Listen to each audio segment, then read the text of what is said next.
Chapter 1. Down the Rabbit Hole. Alice was beginning to get very tired of sitting by her sister on the bank, and of having nothing to do. Once or twice she had peeped into the book her sister was reading, but it had no pictures or conversations in it. And what is the use of a book, thought Alice, without pictures or conversations? So she was considering in her own mind, as well as she could, for the hot day made her feel very sleepy and stupid. Whether the pleasure of making a daisy chain would be worth the trouble of getting up and picking the daisies, when suddenly a white rabbit with pink eyes ran close by her. There was nothing so very remarkable in that, nor did Alice think it so very much out of the way to hear the rabbit say to itself, oh dear, I shall be late." When she thought it over afterwards, it occurred to her that she ought to have wondered at this, but at the time it all seemed quite natural. But when the rabbit actually took a watch out of its waistcoat pocket and looked at it, and then hurried on, Alice started to her feet, for it flashed across her mind that she had never before seen a rabbit with either a waistcoat pocket or a watch to take out of it, and burning with curiosity, she ran across the field after it, and fortunately was just in time to see it pop down a large rabbit hole under the hedge. In another moment down went Alice after it, never once considering how in the world she was to get out again. The rabbit hole went straight on like a tunnel for some way, and then dipped suddenly down, so suddenly that Alice had not a moment to think about stopping herself before she found herself falling down a very deep well. Either the well was very deep, or she fell very slowly, for she had plenty of time as she went down to look about her, and to wonder what was going to happen next. First, she tried to look down and make out what she was coming to, but it was too dark to see anything. Then she looked at the sides of the well and noticed that they were filled with cupboards and bookshelves. Here and there she saw maps and pictures hung upon pegs. She took down a jar from one of the shelves as she passed. It was labeled orange marmalade, but to her great disappointment it was empty. She did not like to drop the jar for fear of killing somebody underneath, so managed to put it into one of the cupboards as she fell past it. Well, thought Alice to herself, after such a fall as this, I shall think nothing of tumbling downstairs. How brave they'll all think me at home. Why, I wouldn't say anything about it, even if I fell off the top of the house. Which was very likely true. Down, down, down. Would the fall never come to an end? I wonder how many miles I've fallen by this time, she said aloud. I must be getting somewhere near the center of the earth. Let me see. That would be 4,000 miles down, I think. For, you see, Alice had learnt several things of this sort in her lessons in the schoolroom, and though this was not a very good opportunity for showing off her knowledge, as there was no one to listen to her, still it was good practice to say it over. Yes, that's about the right distance, but then I wonder what latitude or longitude I've got to. Alice had no idea what latitude was, or longitude either, but thought they were nice grand words to say. Presently she began again. I wonder if I shall fall right through the earth. How funny it'll seem to come out among the people that walk with their heads downward. The antipathies, I think. She was rather glad there was no one listening, this time, as it didn't sound at all the right word. But I shall have to ask them what the name of the country is, you know. Please, ma'am, is this New Zealand or Australia? And she tried to curtsy as she spoke. Fancy curtsying as you're falling through the air. Do you think you could manage it? And what an ignorant little girl she'll think me for asking. No, it'll never do to ask. Perhaps I shall see it written up somewhere. Down, down, down. There was nothing else to do, so Alice soon began talking again. Dinah'll miss me very much tonight, I should think. Dinah was the cat. I hope they'll remember her saucer of milk at tea time. Dinah, my dear, I wish you were down here with me. There are no mice in the air, I'm afraid, but you might catch a bat, and that's very like a mouse, you know. But do cats eat bats, I wonder? And here Alice began to get rather sleepy, and went on saying to herself in a dreamy sort of way, do cats eat bats? Do cats eat bats? And sometimes, do bats eat cats? For, you see, as she couldn't answer either question, it didn't much matter which way she put it. She felt that she was dozing off, and had just begun to dream that she was walking hand in hand with Dinah, and saying to her very earnestly, "Now, Dinah, tell me the truth. Did you ever eat a bat?" When suddenly, thump, thump, down she came upon a heap of sticks and dry leaves, and the fall was over. Alice was not a bit hurt, and she jumped up onto her feet in a moment. She looked up, but it was all dark overhead. Before her was another long passage, and the white rabbit was still in sight, hurrying down it.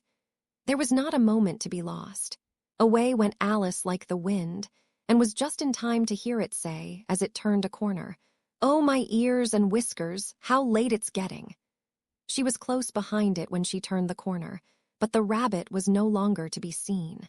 She found herself in a long, low hall, which was lit up by a row of lamps hanging from the roof. There were doors all round the hall, but they were all locked. And when Alice had been all the way down one side and up the other, trying every door, she walked sadly down the middle, wondering how she was ever to get out again. Suddenly she came upon a little three-legged table, all made of solid glass. There was nothing on it except a tiny golden key, and Alice's first thought was that it might belong to one of the doors of the hall. But alas, either the locks were too large or the key was too small, but at any rate it would not open any of them. However, on the second time round, she came upon a low curtain she had not noticed before, and behind it was a little door about 15 inches high.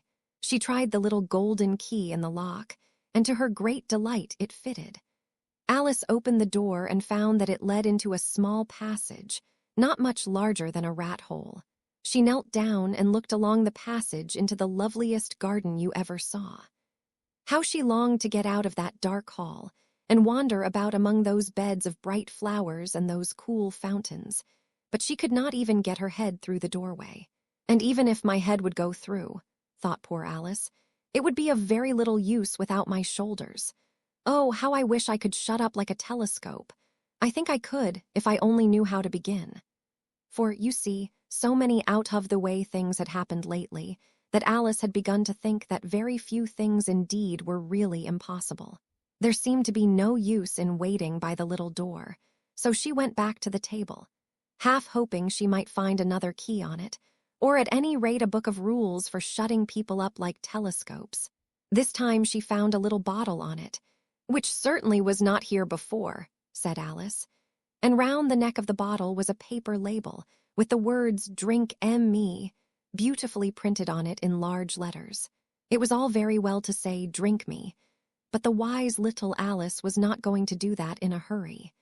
"No, I'll look first," she said, "and see whether it's marked poison or not," for she had read several nice little histories about children who had got burnt and eaten up by wild beasts and other unpleasant things, all because they would not remember the simple rules their friends had taught them, such as that a red-hot poker will burn you if you hold it too long, and that if you cut your finger very deeply with a knife, it usually bleeds, and she had never forgotten that, if you drink much from a bottle marked poison, it is almost certain to disagree with you, sooner or later.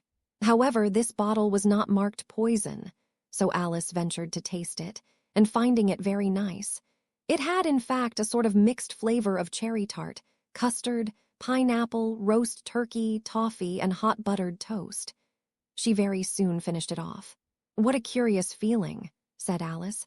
"I must be shutting up like a telescope." And so it was indeed. She was now only 10 inches high, and her face brightened up at the thought that she was now the right size for going through the little door into that lovely garden. First, however, she waited for a few minutes to see if she was going to shrink any further.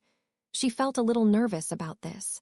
"For it might end, you know," said Alice to herself, "in my going out altogether like a candle. I wonder what I should be like then." And she tried to fancy what the flame of a candle is like after the candle is blown out, for she could not remember ever having seen such a thing. After a while, finding that nothing more happened, she decided on going into the garden at once. But alas for poor Alice. When she got to the door, she found she had forgotten the little golden key, and when she went back to the table for it, she found she could not possibly reach it. She could see it quite plainly through the glass, and she tried her best to climb up one of the legs of the table, but it was too slippery. And when she had tired herself out with trying, the poor little thing sat down and cried. "Come, there's no use in crying like that," said Alice to herself, rather sharply. "I advise you to leave off this minute." She generally gave herself very good advice, though she very seldom followed it, and sometimes she scolded herself so severely as to bring tears into her eyes.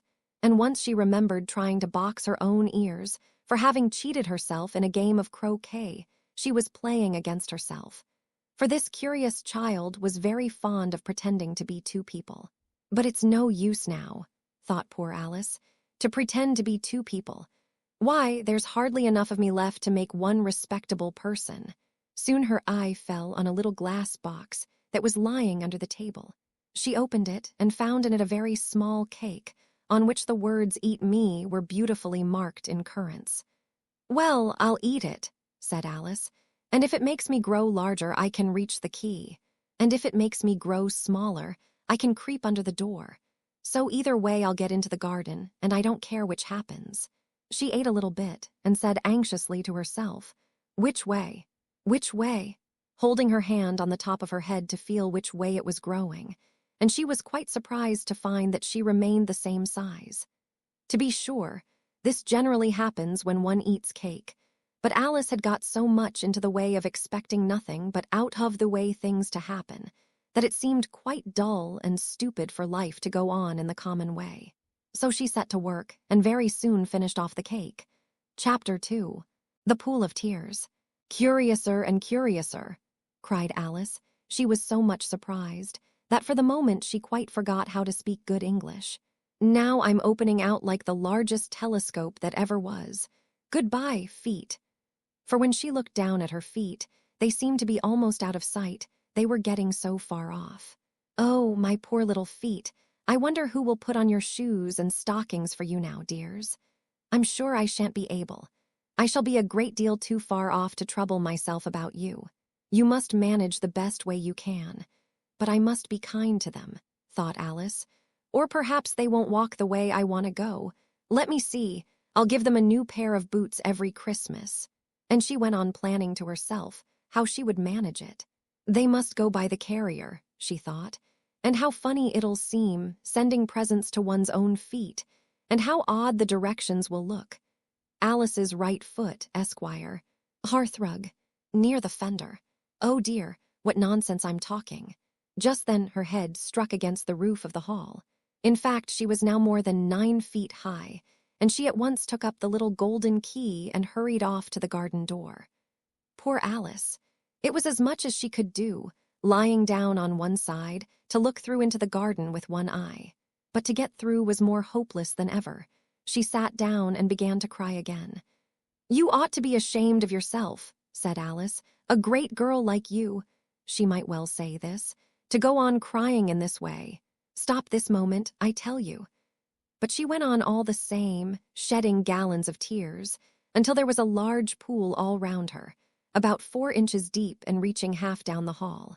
After a time she heard a little pattering of feet in the distance, and she hastily dried her eyes to see what was coming. It was the White Rabbit returning, splendidly dressed, with a pair of white kid gloves in one hand and a large fan in the other. He came trotting along in a great hurry, muttering to himself as he came, "Oh, the Duchess, the Duchess! Oh, won't she be savage if I've kept her waiting?" Alice felt so desperate that she was ready to ask help of anyone. So when the rabbit came near her, she began in a low, timid voice, "If you please, sir." The rabbit started violently, dropped the white kid gloves and the fan, and scurried away into the darkness as hard as he could go. Alice took up the fan and gloves, and, as the hall was very hot, she kept fanning herself all the time she went on talking. "Dear, dear, how queer everything is today, and yesterday things went on just as usual. I wonder if I've been changed in the night. Let me think. Was I the same when I got up this morning? I almost think I can remember feeling a little different. But if I'm not the same, the next question is, who in the world am I? Ah, that's the great puzzle." And she began thinking over all the children she knew that were of the same age as herself, to see if she could have been changed for any of them. "I'm sure I'm not Ada," she said. For her hair goes in such long ringlets, and mine doesn't go in ringlets at all. And I'm sure I can't be Mabel, for I know all sorts of things, and she knows such a very little. Besides, she's she and I'm I, and oh dear, how puzzling it all is. I'll try if I know all the things I used to know. Let me see. 4 times 5 is 12, and 4 times 6 is 13, and 4 times 7 is, oh dear. I shall never get to 20 at that rate. However, the multiplication table doesn't signify. Let's try geography. London is the capital of Paris, and Paris is the capital of Rome, and Rome… No, that's all wrong, I'm certain. I must have been changed for Mabel. I'll try and say, how doth the little? And she crossed her hands on her lap as if she were saying lessons, and began to repeat it, but her voice sounded hoarse and strange, and the words did not come the same as they used to do. How doth the little crocodile improve his shining tail, and pour the waters of the Nile on every golden scale? How cheerfully he seems to grin, how neatly spread his claws, and welcome little fishes in, with gently smiling jaws. I'm sure those are not the right words, said poor Alice, and her eyes filled with tears again as she went on. I must be Mabel after all, and I shall have to go and live in that poky little house, and have next to no toys to play with, and oh, ever so many lessons to learn. No, I've made up my mind about it. If I'm Mabel, I'll stay down here. It'll be no use their putting their heads down and saying, come up again, dear. I shall only look up and say, who am I then? Tell me that first, and then, if I like being that person, I'll come up. If not, I'll stay down here till I'm somebody else. But oh dear, cried Alice with a sudden burst of tears, I do wish they would put their heads down. I am so very tired of being all alone here. As she said this, she looked down at her hands, and was surprised to see that she had put on one of the rabbit's little white kid gloves while she was talking. How can I have done that? She thought. I must be growing small again. She got up and went to the table to measure herself by it, and found that, as nearly as she could guess, she was now about 2 feet high, and was going on shrinking rapidly. She soon found out that the cause of this was the fan she was holding, and she dropped it hastily, just in time to avoid shrinking away altogether. That was a narrow escape, said Alice, a good deal frightened at the sudden change, but very glad to find herself still in existence. And now for the garden. And she ran with all speed back to the little door.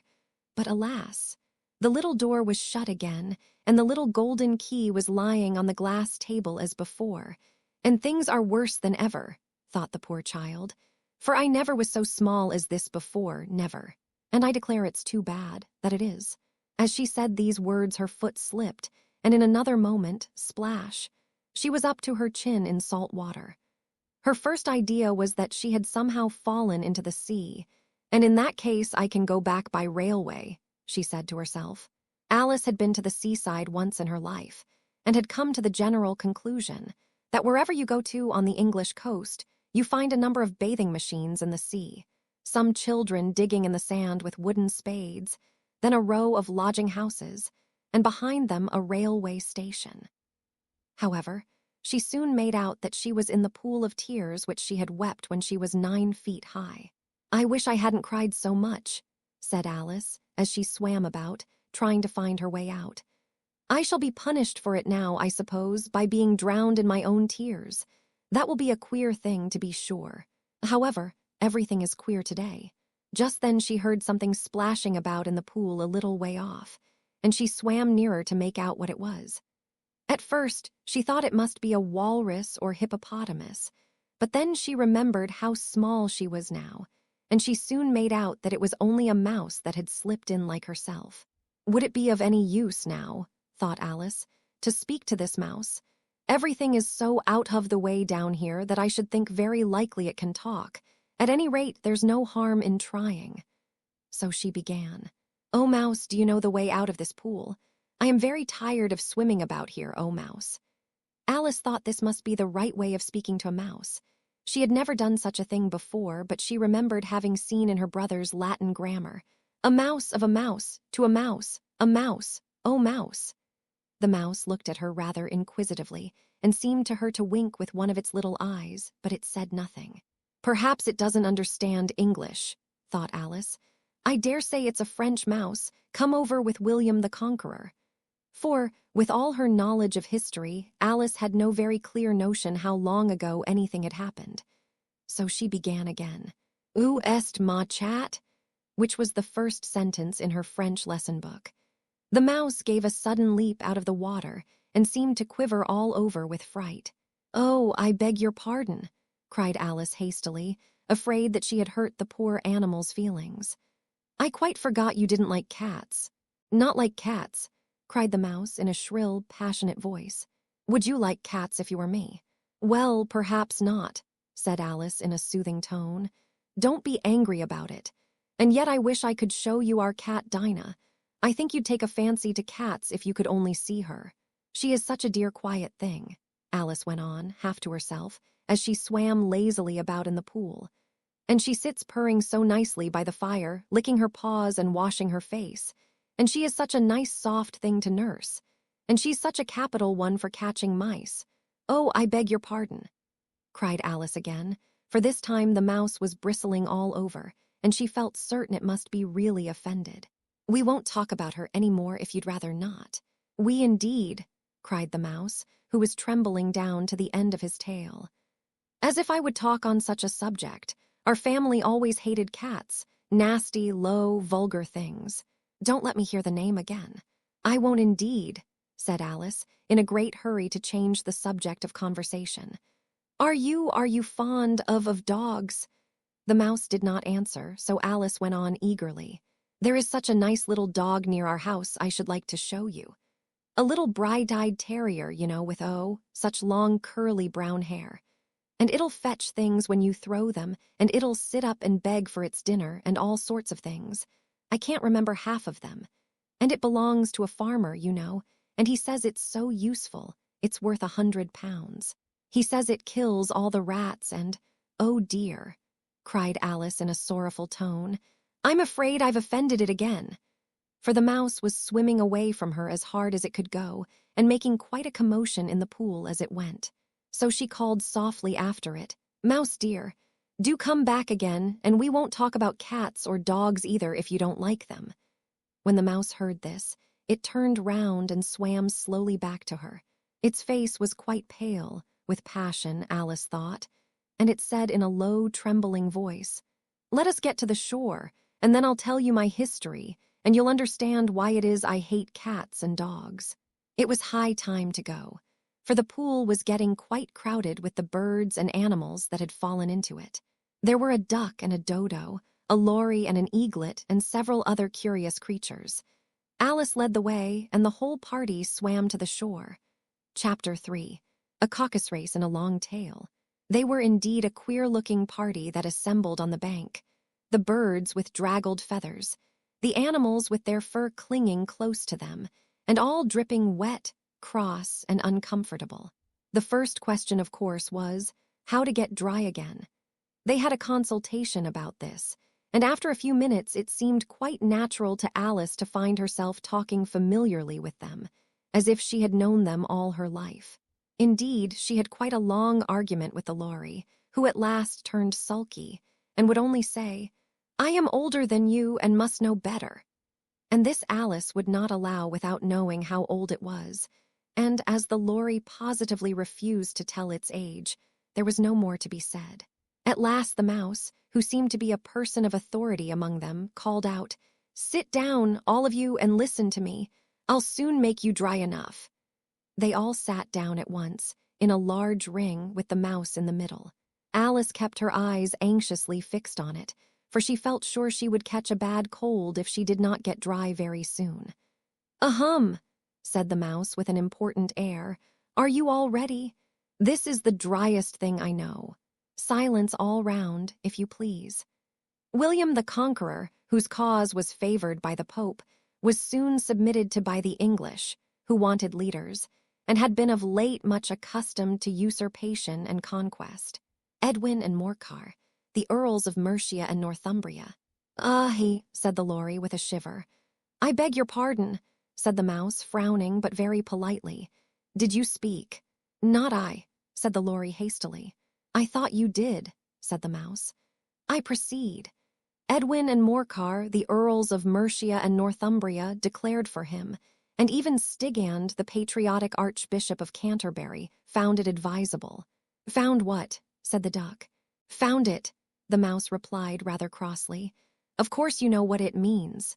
I know what it means well enough when I find a thing, said the duck. It's generally a frog or a worm. The question is, what did the Archbishop find? The mouse did not notice this question, but hurriedly went on. Found it advisable to go with Edgar Atheling to meet William and offer him the crown. William's conduct at first was moderate, but the insolence of his Normans— How are you getting on now, my dear? It continued, turning to Alice as it spoke. As wet as ever, said Alice in a melancholy tone. It doesn't seem to dry me at all. In that case, said the dodo solemnly, rising to its feet, I move that the meeting adjourn for the immediate adoption of more energetic remedies. Speak English, said the eaglet. I don't know the meaning of half those long words, and what's more, I don't believe you do either. And the eaglet bent down its head to hide a smile. Some of the other birds tittered audibly. What I was going to say, said the dodo in an offended tone, was that the best thing to get us dry would be a caucus race. What is a caucus race? Said Alice. Not that she wanted much to know, but the dodo had paused as if it thought that somebody ought to speak, and no one else seemed inclined to say anything. Why, said the dodo, the best way to explain it is to do it. And, as you might like to try the thing yourself, some winter day, I will tell you how the dodo managed it. First it marked out a race course in a sort of circle. The exact shape doesn't matter, it said. And then all the party were placed along the course, here and there. There was no 1, 2, 3, and away. But they began running when they liked, and left off when they liked, so that it was not easy to know when the race was over. However, when they had been running half an hour or so, and were quite dry again, the dodo suddenly called out, "The race is over." And they all crowded round it, panting and asking, "But who has won?" This question the dodo could not answer without a great deal of thought, and it sat for a long time with one finger pressed upon its forehead, the position in which you usually see Shakespeare, in the pictures of him, while the rest waited in silence. At last the dodo said, "Everybody has won, and all must have prizes. But who is to give the prizes?" Quite a chorus of voices asked. "Why, she, of course," said the dodo, pointing to Alice with one finger, and the whole party at once crowded round her, calling out in a confused way, "Prizes, prizes." Alice had no idea what to do, and in despair she put her hand in her pocket and pulled out a box of comfits. Luckily, the salt water had not got into it, and handed them round as prizes. There was exactly one apiece all round. "But she must have a prize herself, you know," said the mouse. "Of course," the dodo replied very gravely. "What else have you got in your pocket?" he went on, turning to Alice. "Only a thimble," said Alice sadly. "Hand it over here," said the dodo. Then they all crowded round her once more, while the dodo solemnly presented the thimble, saying, "We beg your acceptance of this elegant thimble." And when it had finished this short speech, they all cheered. Alice thought the whole thing very absurd, but they all looked so grave that she did not dare to laugh. And, as she could not think of anything to say, she simply bowed and took the thimble, looking as solemn as she could. The next thing was to eat the comfits. This caused some noise and confusion, as the large birds complained that they could not taste theirs, and the small ones choked and had to be patted on the back. However, it was over at last, and they sat down again in a ring and begged the mouse to tell them something more. "You promised to tell me your history, you know," said Alice, "and why it is you hate C and D," she added in a whisper, half afraid that it would be offended again. "Mine is a long and a sad tale," said the mouse, turning to Alice and sighing. "It is a long tale, certainly," said Alice, looking down with wonder at the mouse's tail. "But why do you call it sad?" And she kept on puzzling about it while the mouse was speaking, so that her idea of the tale was something like this. Fury said to a mouse that he met in the house, "Let us both go to La. I will." prosecute. You, come. I'll take no denial. We must have a trial for really this morning. Nothing to do, said the mouse to the cur, such a trial, dear sir, with no jury or judge, would be wasting our breaths. I'll be judge, I'll be jury, said cunning old fury. I'll try the whole cause and condemn you to death. You are not attending, said the mouse to Alice severely. What are you thinking of? I beg your pardon, said Alice very humbly. You had got to the fifth bend, I think. I had not, cried the mouse, sharply and very angrily. A knot, said Alice, always ready to make herself useful and looking anxiously about her. Oh, do let me help to undo it. I shall do nothing of the sort, said the mouse, getting up and walking away. You insult me by talking such nonsense. I didn't mean it, pleaded poor Alice. But you're so easily offended, you know. The mouse only growled in reply. Please come back and finish your story, Alice called after it, and the others all joined in chorus. Yes, please do. But the mouse only shook its head impatiently and walked a little quicker. What a pity it wouldn't stay, sighed the Lory, as soon as it was quite out of sight, and an old crab took the opportunity of saying to her daughter, Ah, my dear, let this be a lesson to you never to lose your temper. Hold your tongue, ma, said the young crab, a little snappishly. You're enough to try the patience of an oyster. I wish I had our Dinah here, I know I do, said Alice aloud, addressing nobody in particular. She'd soon fetch it back. And who is Dinah, if I might venture to ask the question, said the Lory. Alice replied eagerly, for she was always ready to talk about her pet. Dinah's our cat, and she's such a capital one for catching mice you can't think. And oh, I wish you could see her after the birds. Why, she'll eat a little bird as soon as look at it. This speech caused a remarkable sensation among the party. Some of the birds hurried off at once. One old magpie began wrapping itself up very carefully, remarking, I really must be getting home. The night air doesn't suit my throat. And a canary called out in a trembling voice to its children, Come away, my dears. It's high time you were all in bed. On various pretexts, they all moved off, and Alice was soon left alone. I wish I hadn't mentioned Dinah, she said to herself in a melancholy tone. Nobody seems to like her down here, and I'm sure she's the best cat in the world. Oh, my dear Dinah, I wonder if I shall ever see you any more. And here poor Alice began to cry again, for she felt very lonely and low-spirited. In a little while, however, she again heard a little pattering of footsteps in the distance, and she looked up eagerly, half hoping that the mouse had changed his mind and was coming back to finish his story. Chapter 4. The Rabbit Sends in a Little Bill. It was the White Rabbit, trotting slowly back again and looking anxiously about as it went, as if it had lost something, and she heard it muttering to itself, the Duchess. The Duchess! Oh, my dear paws! Oh, my fur and whiskers! She'll get me executed, as sure as ferrets are ferrets. Where can I have dropped them, I wonder? Alice guessed in a moment that it was looking for the fan and the pair of white kid gloves, and she very good-naturedly began hunting about for them. But they were nowhere to be seen. Everything seemed to have changed since her swim in the pool, and the great hall, with the glass table and the little door, had vanished completely. Very soon the rabbit noticed Alice, as she went hunting about, and called out to her in an angry tone, Why, Mary Ann, what are you doing out here? Run home this moment, and fetch me a pair of gloves and a fan. Quick now.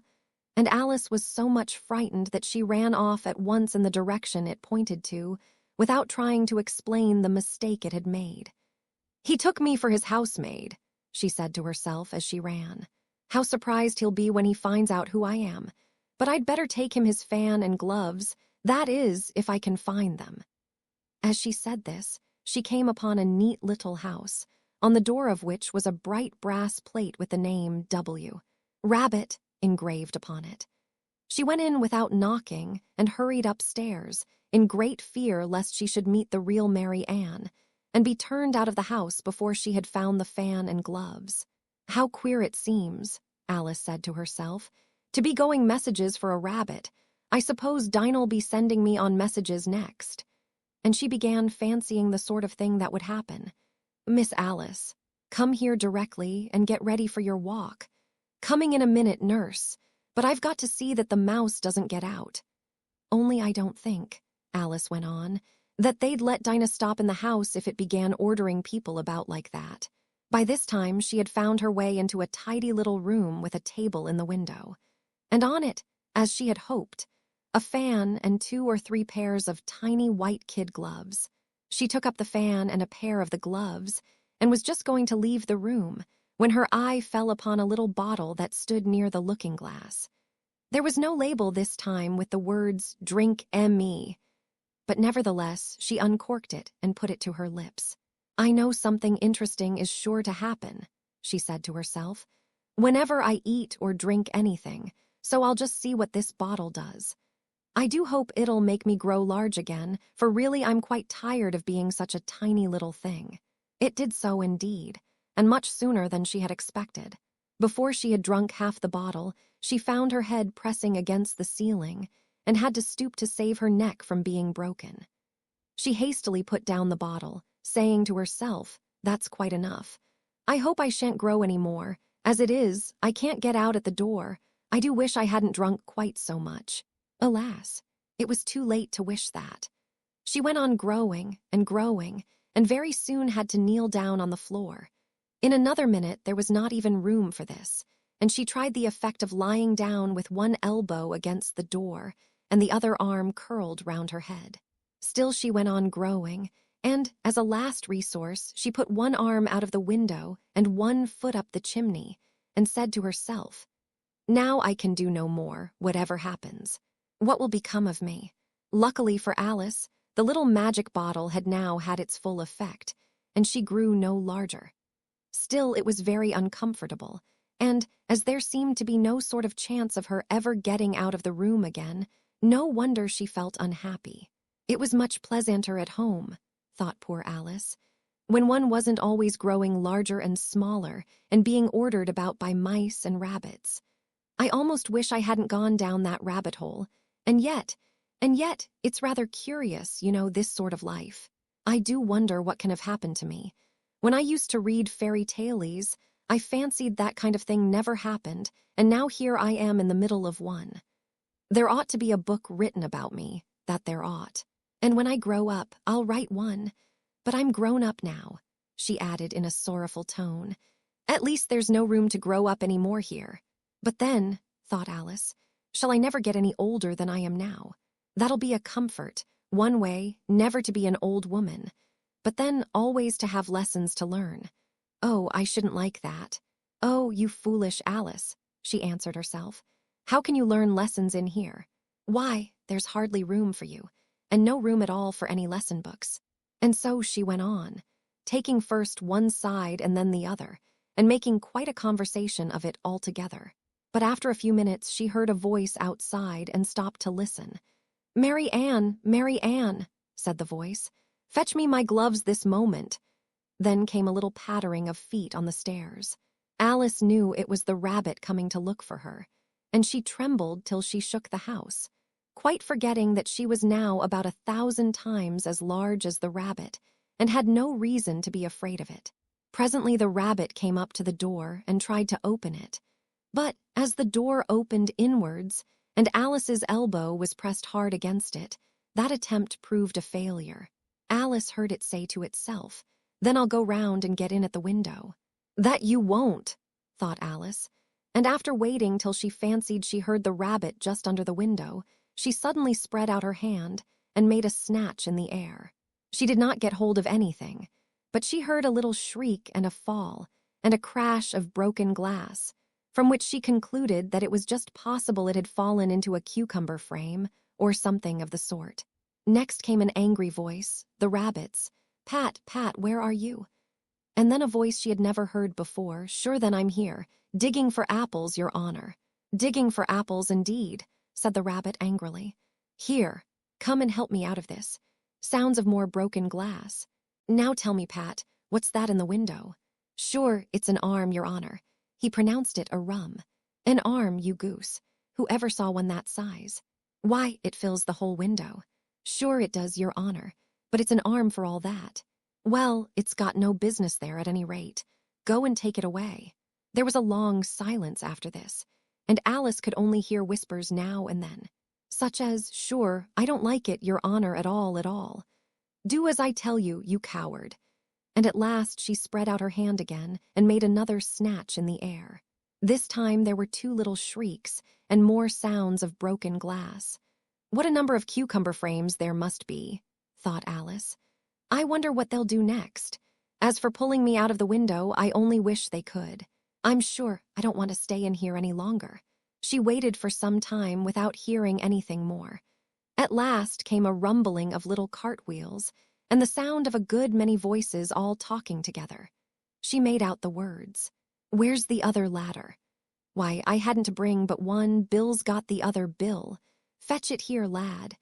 Here, put 'em up at this corner. No, tie 'em together first. They don't reach half high enough yet. Oh, they'll do well enough. Don't be particular here, Bill. Catch hold of this rope. Will the roof bear? Mind that loose slate. Oh, it's coming down. Heads below. A loud crash. Now, who did that? It was Bill, I fancy. Who's to go down the chimney? Nay, I shan't. You do it. That I won't, then. Bill's to go down here, Bill. The master says you're to go down the chimney. Oh, so Bill's got to come down the chimney, has he? Said Alice to herself. Shy, they seem to put everything upon Bill. I wouldn't be in Bill's place for a good deal. This fireplace is narrow, to be sure, but I think I can kick a little. She drew her foot as far down the chimney as she could, and waited till she heard a little animal. She couldn't guess of what sort it was, scratching and scrambling about in the chimney close above her. Then, saying to herself, "This is Bill," she gave one sharp kick and waited to see what would happen next. The first thing she heard was a general chorus of "There goes Bill." Then the rabbit's voice along, "Catch him, you by the hedge." Then silence, and then another confusion of voices. "Hold up his head. Brandy now, don't choke him. How was it, old fellow? What happened to you? Tell us all about it." Last came a little feeble, squeaking voice. "That's Bill," thought Alice. "Well, I hardly know no more, thank ye. I'm better now. But I'm a deal too flustered to tell you. All I know is something comes at me like a jack-in-the-box, and up I goes like a skyrocket." "So you did, old fellow," said the others. "We must burn the house down," said the rabbit's voice, and Alice called out as loud as she could, "If you do, I'll set Dinah at you." There was a dead silence instantly, and Alice thought to herself, "I wonder what they will do next. If they had any sense, they'd take the roof off." After a minute or two, they began moving about again, and Alice heard the rabbit say, "A barrowful will do, to begin with." A barrowful of what? Thought Alice. But she had not long to doubt, for the next moment a shower of little pebbles came rattling in at the window, and some of them hit her in the face. "I'll put a stop to this," she said to herself, and shouted out, "You'd better not do that again," which produced another dead silence. Alice noticed with some surprise that the pebbles were all turning into little cakes as they lay on the floor, and a bright idea came into her head. "If I eat one of these cakes," she thought, "it's sure to make some change in my size, and as it can't possibly make me larger, it must make me smaller, I suppose." So she swallowed one of the cakes, and was delighted to find that she began shrinking directly. As soon as she was small enough to get through the door, she ran out of the house and found quite a crowd of little animals and birds waiting outside. The poor little lizard, Bill, was in the middle, being held up by 2 guinea pigs, who were giving it something out of a bottle. They all made a rush at Alice the moment she appeared, but she ran off as hard as she could and soon found herself safe in a thick wood. "The first thing I've got to do," said Alice to herself, as she wandered about in the wood, "is to grow to my right size again. And the second thing is to find my way into that lovely garden. I think that will be the best plan." It sounded an excellent plan, no doubt, and very neatly and simply arranged. The only difficulty was that she had not the smallest idea how to set about it. And while she was peering about anxiously among the trees, a little sharp bark just over her head made her look up in a great hurry. An enormous puppy was looking down at her with large round eyes and feebly stretching out one paw, trying to touch her. "Poor little thing," said Alice, in a coaxing tone, and she tried hard to whistle to it. But she was terribly frightened all the time at the thought that it might be hungry, in which case it would be very likely to eat her up in spite of all her coaxing. Hardly knowing what she did, she picked up a little bit of stick and held it out to the puppy, whereupon the puppy jumped into the air off all its feet at once, with a yelp of delight, and rushed at the stick and made believe to worry it.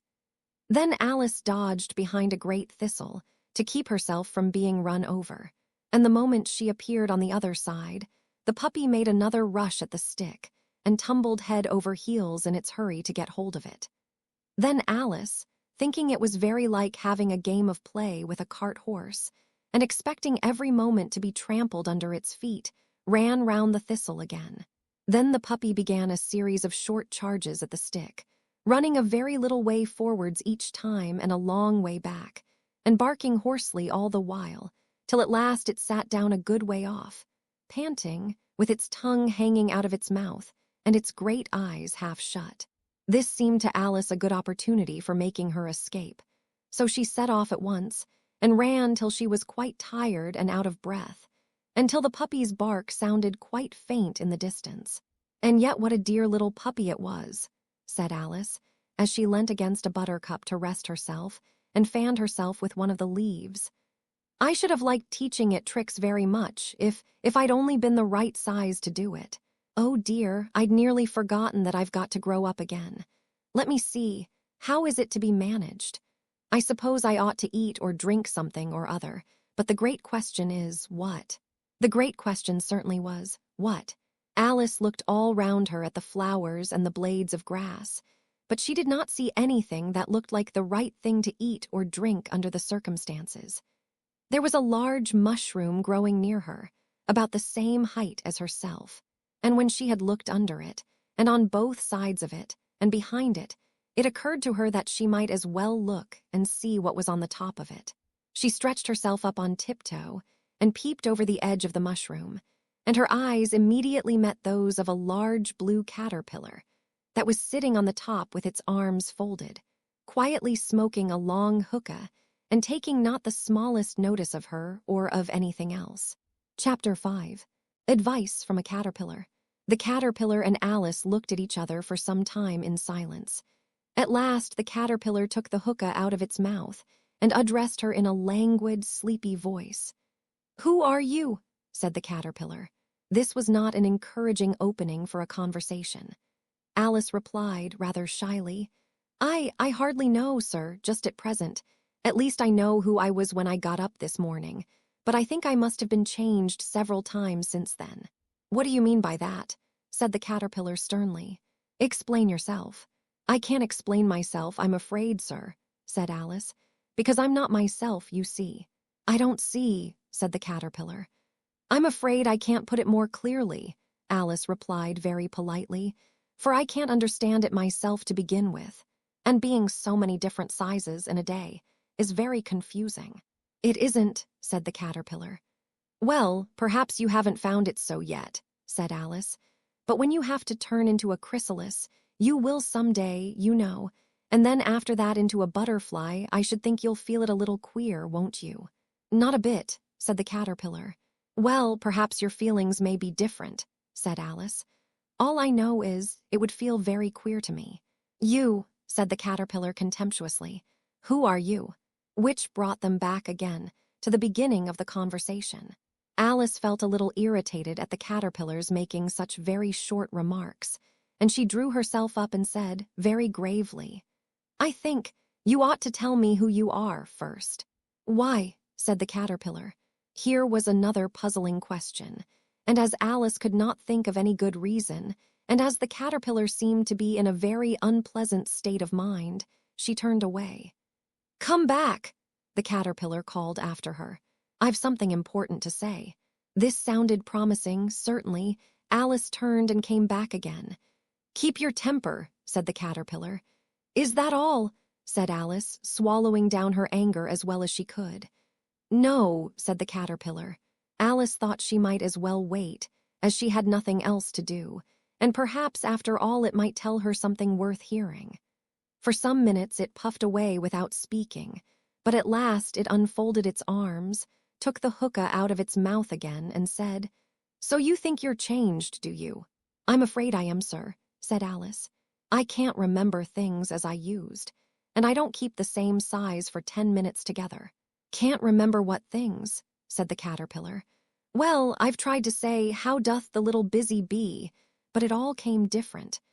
Alice replied in a very melancholy voice. "Repeat, 'You are old, Father William,'" said the caterpillar. Alice folded her hands and began. "You are old, Father William," the young man said, "and your hair has become very white, and yet you incessantly stand on your head. Do you think, at your age, it is right?" "In my youth," Father William replied to his son, "I feared it might injure the brain. But now that I'm perfectly sure I have none, why, I do it again and again." "You are old," said the youth, "as I mentioned before, and have grown most uncommonly fat. Yet you turned a back somersault in at the door. Pray, what is the reason of that?" "In my youth," said the sage, as he shook his gray locks, "I kept all my limbs very supple. By the use of this ointment, 1 shilling the box. Allow me to sell you a couple." "You are old," said the youth, "and your jaws are too weak for anything tougher than suet. Yet you finished the goose, with the bones and the beak. Pray, how did you manage to do it?" "In my youth," said his father, "I took to the law, and argued each case with my wife, and the muscular strength, which it gave to my jaw, has lasted the rest of my life." "You are old," said the youth. "One would hardly suppose that your eye was as steady as ever, yet you balanced an eel on the end of your nose. What made you so awfully clever?" "I have answered 3 questions, and that is enough," said his father. "Don't give yourself airs. Do you think I can listen all day to such stuff? Be off, or I'll kick you downstairs." "That is not said right," said the caterpillar. "Not quite right, I'm afraid," said Alice timidly. "Some of the words have got altered." "It is wrong from beginning to end," said the caterpillar decidedly, and there was silence for some minutes. The caterpillar was the first to speak. "What size do you want to be?" it asked. "Oh, I'm not particular as to size," Alice hastily replied. "Only one doesn't like changing so often, you know." "I don't know," said the caterpillar. Alice said nothing. She had never been so much contradicted in her life before, and she felt that she was losing her temper. "Are you content now?" said the caterpillar. "Well, I should like to be a little larger, sir, if you wouldn't mind," said Alice. 3 inches is such a wretched height to be." "It is a very good height indeed," said the caterpillar angrily, rearing itself upright as it spoke. It was exactly 3 inches high. "But I'm not used to it," pleaded poor Alice in a piteous tone. And she thought of herself, "I wish the creatures wouldn't be so easily offended." "You'll get used to it in time," said the caterpillar, and it put the hookah into its mouth and began smoking again. This time Alice waited patiently until it chose to speak again. In a minute or two the caterpillar took the hookah out of its mouth and yawned once or twice and shook itself. Then it got down off the mushroom and crawled away in the grass, merely remarking as it went, "One side will make you grow taller, and the other side will make you grow shorter." "One side of what? The other side of what?" thought Alice to herself. "Of the mushroom," said the caterpillar, just as if she had asked it aloud, and in another moment it was out of sight. Alice remained looking thoughtfully at the mushroom for a minute, trying to make out which were the 2 sides of it, and as it was perfectly round, she found this a very difficult question. However, at last she stretched her arms round it as far as they would go, and broke off a bit of the edge with each hand. "And now which is which?" she said to herself, and nibbled a little of the right hand bit to try the effect. The next moment she felt a violent blow underneath her chin. It had struck her foot. She was a good deal frightened by this very sudden change, but she felt that there was no time to be lost, as she was shrinking rapidly. So she set to work at once to eat some of the other bit. Her chin was pressed so closely against her foot that there was hardly room to open her mouth. But she did it at last, and managed to swallow a morsel of the left-hand bit. "Come, my head's free at last," said Alice in a tone of delight, which changed into alarm in another moment, when she found that her shoulders were nowhere to be found. All she could see, when she looked down, was an immense length of neck, which seemed to rise like a stalk out of a sea of green leaves that lay far below her. "What can all that green stuff be?" said Alice. "And where have my shoulders got to? And oh, my poor hands, how is it I can't see you?" She was moving them about as she spoke, but no result seemed to follow, except a little shaking among the distant green leaves. As there seemed to be no chance of getting her hands up to her head, she tried to get her head down to them, and was delighted to find that her neck would bend about easily in any direction, like a serpent. She had just succeeded in curving it down into a graceful zigzag, and was going to dive in among the leaves, which she found to be nothing but the tops of the trees under which she had been wandering, when a sharp hiss made her draw back in a hurry. A large pigeon had flown into her face and was beating her violently with its wings. "Serpent!" screamed the pigeon. "I'm not a serpent," said Alice indignantly. "Let me alone." "Serpent, I say again," repeated the pigeon, but in a more subdued tone, and added with a kind of sob, "I've tried every way, and nothing seems to suit them." "I haven't the least idea what you're talking about," said Alice. "I've tried the roots of trees, and I've tried banks, and I've tried hedges," the pigeon went on, without attending to her. "But those serpents, there's no pleasing them." Alice was more and more puzzled, but she thought there was no use in saying anything more till the pigeon had finished. "As if it wasn't trouble enough hatching the eggs," said the pigeon. "But I must be on the lookout for serpents night and day. Why, I haven't had a wink of sleep these 3 weeks. "I'm very sorry you've been annoyed," said Alice, who was beginning to see its meaning. "And just as I'd taken the highest tree in the wood," continued the pigeon, raising its voice to a shriek, "and just as I was thinking I should be free of them at last, they must needs come wriggling down from the sky. Serpent. But I'm not a serpent, I tell you," said Alice. I'm a... "Well, what are you?" said the pigeon. "I can see you're trying to invent something." I'm a little girl," said Alice, rather doubtfully, as she remembered the number of changes she had gone through that day. "A likely story indeed," said the pigeon in a tone of the deepest contempt. "I've seen a good many little girls in my time, but never one with such a neck as that. No, you're a serpent, and there's no use denying it. I suppose you'll be telling me next that you never tasted an egg." "I have tasted eggs, certainly," said Alice, who was a very truthful child. "But little girls eat eggs quite as much as serpents do, you know." "I don't believe it," said the pigeon. "But if they do, why then they're a kind of serpent, that's all I can say." This was such a new idea to Alice that she was quite silent for a minute or two, which gave the pigeon the opportunity of adding, "You're looking for eggs, I know that well enough. And what does it matter to me, whether you're a little girl or a serpent?" "It matters a good deal to me," said Alice hastily.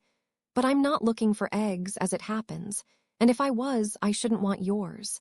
I don't like them raw." "Well, be off, then," said the pigeon in a sulky tone, as it settled down again into its nest. Alice crouched down among the trees as well as she could, for her neck kept getting entangled among the branches, and every now and then she had to stop and untwist it.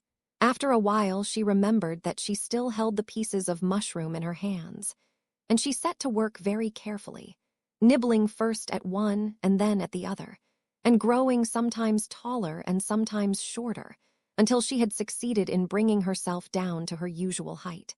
It was so long since she had been anything near the right size that it felt quite strange at first, but she got used to it in a few minutes and began talking to herself as usual.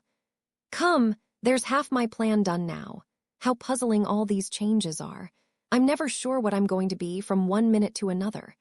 However, I've got back to my right size. The next thing is to get into that beautiful garden. How is that to be done, I wonder?" As she said this, she came suddenly upon an open place with a little house in it about 4 feet high. "Whoever lives there," thought Alice, "it'll never do to come upon them this size. Why, I should frighten them out of their wits." So she began nibbling at the right-hand bit again, and did not venture to go near the house till she had brought herself down to 9 inches high. Chapter 6. Pig and Pepper. For a minute or two she stood looking at the house and wondering what to do next, when suddenly a footman in livery came running out of the wood. She considered him to be a footman because he was in livery. Otherwise, judging by his face only, she would have called him a fish, and rapped loudly at the door with his knuckles. It was opened by another footman in livery, with a round face and large eyes like a frog, and both footmen, Alice noticed, had powdered hair that curled all over their heads. She felt very curious to know what it was all about, and crept a little way out of the wood to listen. The fish footman began by producing from under his arm a great letter, nearly as large as himself, and this he handed over to the other, saying in a solemn tone, "For the Duchess, an invitation from the Queen to play croquet." The frog footman repeated, in the same solemn tone, only changing the order of the words a little, "From the Queen, an invitation for the Duchess to play croquet." Then they both bowed low, and their curls got entangled together. Alice laughed so much at this that she had to run back into the wood for fear of their hearing her. And when she next peeped out, the fish footman was gone, and the other was sitting on the ground near the door, staring stupidly up into the sky. Alice went timidly up to the door and knocked. "There's no sort of use in knocking," said the footman, "and that for 2 reasons. First, because I'm on the same side of the door as you are. Secondly, because they're making such a noise inside, no one could possibly hear you." And certainly, there was a most extraordinary noise going on within, a constant howling and sneezing, and every now and then a great crash, as if a dish or kettle had been broken to pieces. "Please, then," said Alice, "how am I to get in? There might be some sense in your knocking," the footman went on without attending to her, "if we had the door between us. For instance, if you were inside, you might knock, and I could let you out, you know." He was looking up into the sky all the time he was speaking, and this Alice thought decidedly uncivil. "But perhaps he can't help it," she said to herself. "His eyes are so very nearly at the top of his head, but at any rate he might answer questions. How am I to get in?" she repeated aloud. "I shall sit here," the footman remarked, "till tomorrow." At this moment the door of the house opened, and a large plate came skimming out, straight at the footman's head. It just grazed his nose and broke to pieces against one of the trees behind him. "Or next day, maybe," the footman continued in the same tone, exactly as if nothing had happened. "How am I to get in?" asked Alice again in a louder tone. "Are you to get in at all?" said the footman. "That's the first question, you know." It was, no doubt, only Alice did not like to be told so. "It's really dreadful," she muttered to herself, "the way all the creatures argue. It's enough to drive one crazy." The footman seemed to think this a good opportunity for repeating his remark with variations. "I shall sit here," he said, "on and off for days and days." "But what am I to do?" said Alice. "Anything you like," said the footman, and began whistling. "Oh, there's no use in talking to him," said Alice desperately. "He's perfectly idiotic." And she opened the door and went in. The door led right into a large kitchen, which was full of smoke from one end to the other. The Duchess was sitting on a 3-legged stool in the middle, nursing a baby. The cook was leaning over the fire, stirring a large cauldron which seemed to be full of soup. "There's certainly too much pepper in that soup," Alice said to herself, as well as she could for sneezing. There was certainly too much of it in the air. Even the Duchess sneezed occasionally. And as for the baby, it was sneezing and howling alternately without a moment's pause. The only things in the kitchen that did not sneeze were the cook and a large cat which was sitting on the hearth and grinning from ear to ear. "Please, would you tell me," said Alice, a little timidly, for she was not quite sure whether it was good manners for her to speak first, "why your cat grins like that?"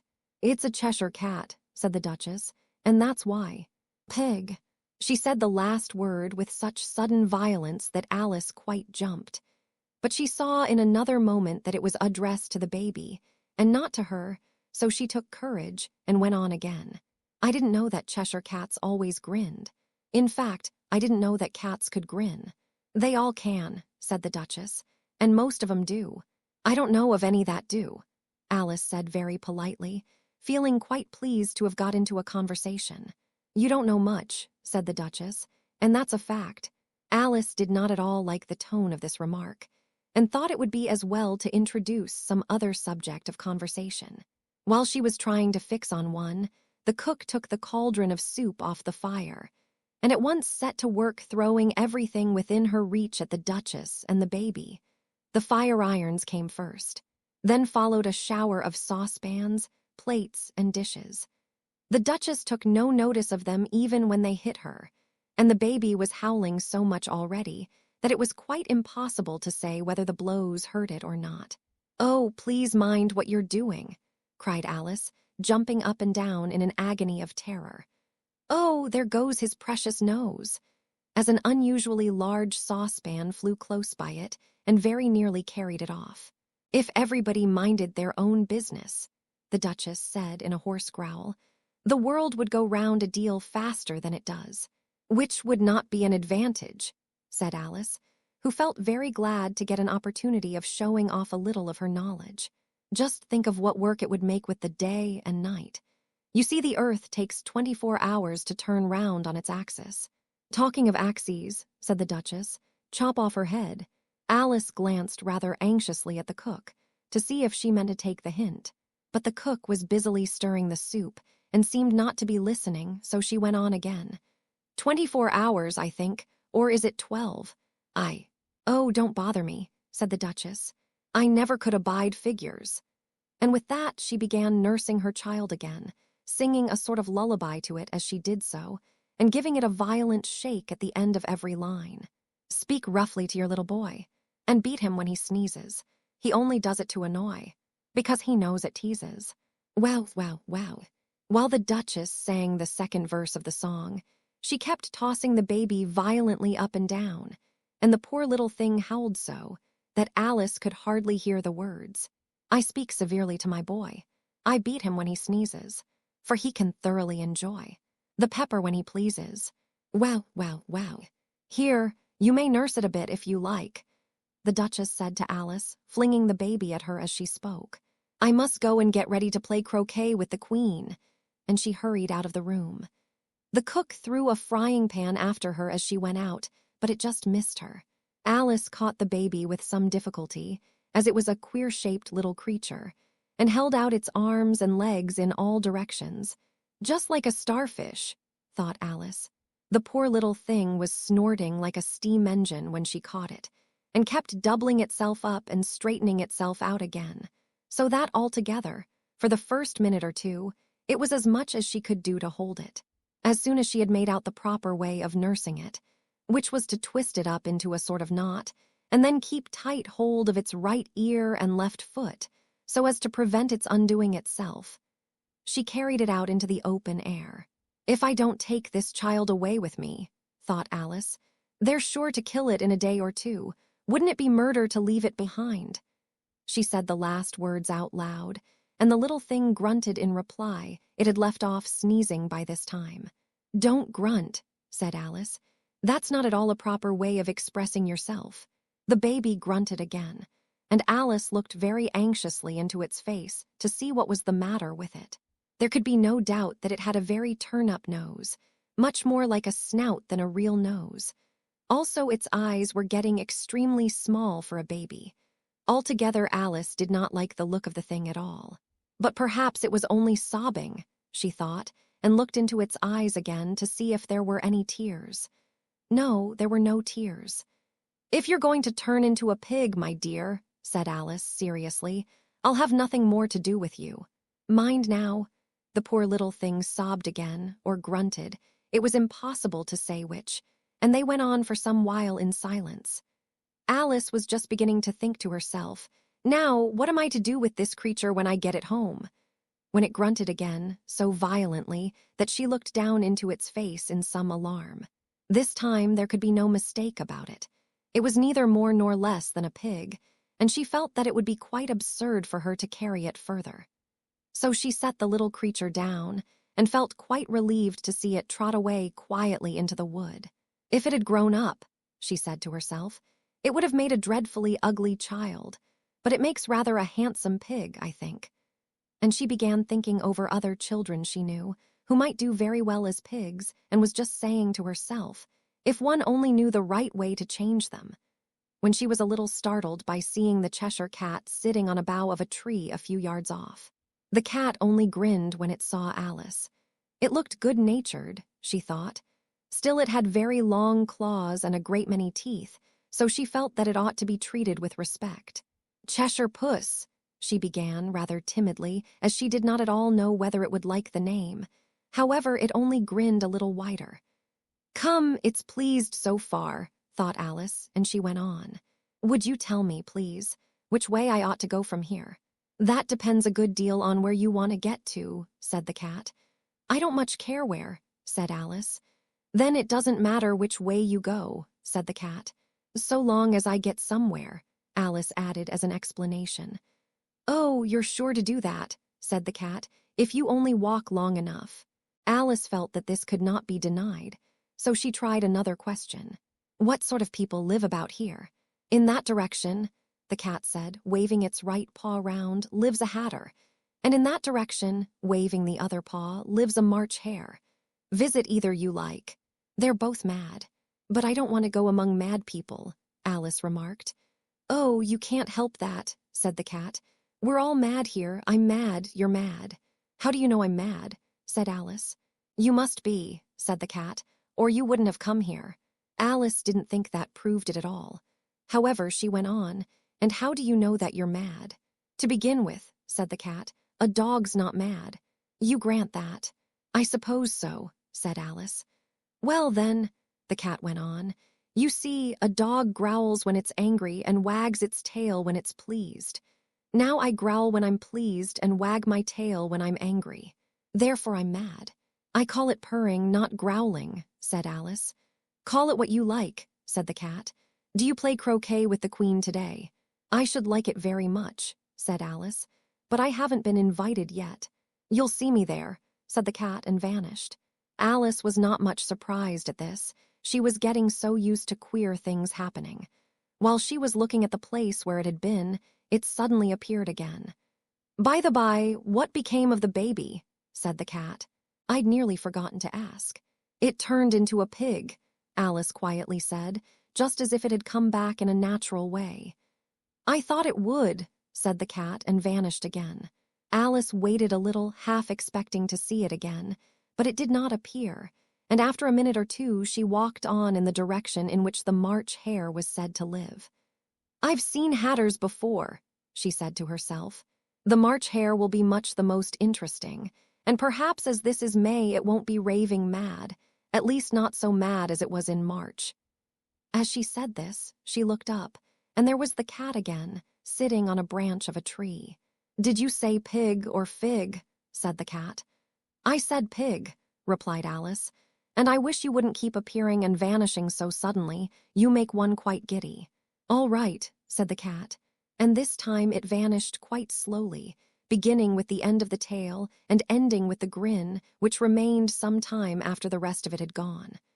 Well, I've often seen a cat without a grin, thought Alice, but a grin without a cat. It's the most curious thing I ever saw in my life. She had not gone much farther before she came in sight of the house of the March hare. She thought it must be the right house, because the chimneys were shaped like ears and the roof was thatched with fur. It was so large a house that she did not like to go nearer till she had nibbled some more of the left-hand bit of mushroom and raised herself to about 2 feet high. Even then she walked up towards it rather timidly, saying to herself, suppose it should be raving mad after all. I almost wish I'd gone to see the hatter instead. Chapter 7. A Mad Tea Party. There was a table set out under a tree in front of the house, and the March hare and the hatter were having tea at it. A dormouse was sitting between them, fast asleep, and the other two were using it as a cushion, resting their elbows on it and talking over its head. Very uncomfortable for the dormouse, thought Alice. Only, as it's asleep, I suppose it doesn't mind. The table was a large one, but the three were all crowded together at one corner of it. No room, no room. they cried out when they saw Alice coming. "There's plenty of room," said Alice indignantly, and she sat down in a large armchair at one end of the table. "Have some wine," the March Hare said in an encouraging tone. Alice looked all round the table, but there was nothing on it but tea. "I don't see any wine," she remarked. "There isn't any," said the March Hare. "Then it wasn't very civil of you to offer it," said Alice angrily. "It wasn't very civil of you to sit down without being invited," said the March Hare. "I didn't know it was your table," said Alice. "It's laid for a great many more than 3. "Your hair wants cutting," said the Hatter. He had been looking at Alice for some time with great curiosity, and this was his first speech. "You should learn not to make personal remarks," Alice said with some severity. "It's very rude." The Hatter opened his eyes very wide on hearing this, but all he said was, "Why is a raven like a writing desk?" "Come, we shall have some fun now," thought Alice. "I'm glad they've begun asking riddles. I believe I can guess that," she added aloud. "Do you mean that you think you can find out the answer to it?" said the March Hare. "Exactly so," said Alice. "Then you should say what you mean," the March Hare went on. "I do," Alice hastily replied. At least I mean what I say. That's the same thing, you know." "Not the same thing a bit," said the Hatter. "You might just as well say that 'I see what I eat' is the same thing as 'I eat what I see.'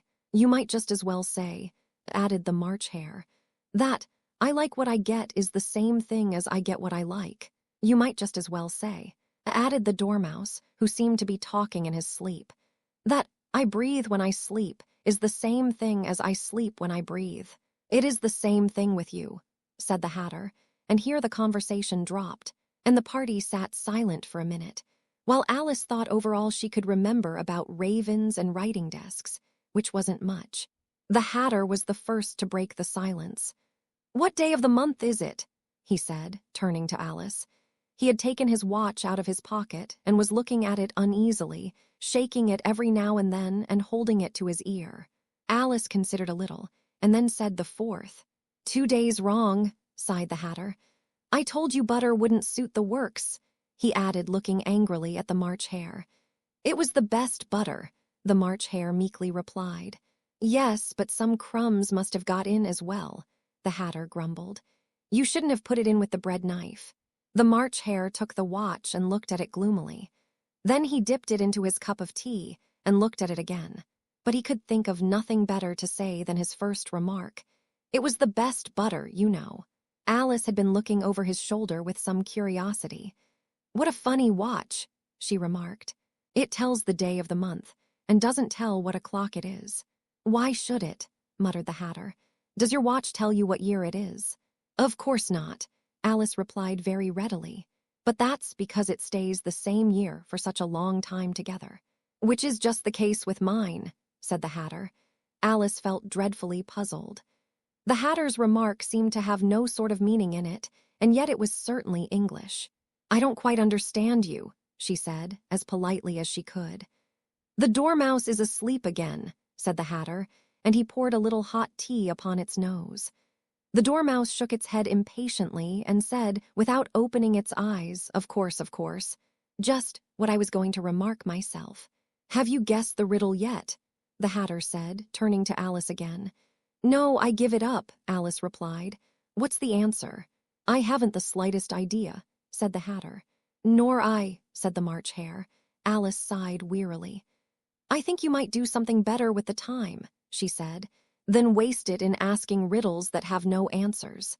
"If you knew time as well as I do," said the Hatter, "you wouldn't talk about wasting it." "It's him." "I don't know what you mean," said Alice. "Of course you don't," the Hatter said, tossing his head contemptuously. "I dare say you never even spoke to time." "Perhaps not," Alice cautiously replied. "But I know I have to beat time when I learn music." "Ah, that accounts for it," said the Hatter. "He won't stand beating. Now, if you only kept on good terms with him, he'd do almost anything you liked with the clock. For instance, suppose it were 9 o'clock in the morning, just time to begin lessons. You'd only have to whisper a hint to time, and round goes the clock in a twinkling. 1:30, time for dinner. I only wish it was." the March Hare said to itself in a whisper. That would be grand, certainly, said Alice thoughtfully. But then, I shouldn't be hungry for it, you know. Not at first, perhaps, said the Hatter. But you could keep it to 1:30 as long as you liked.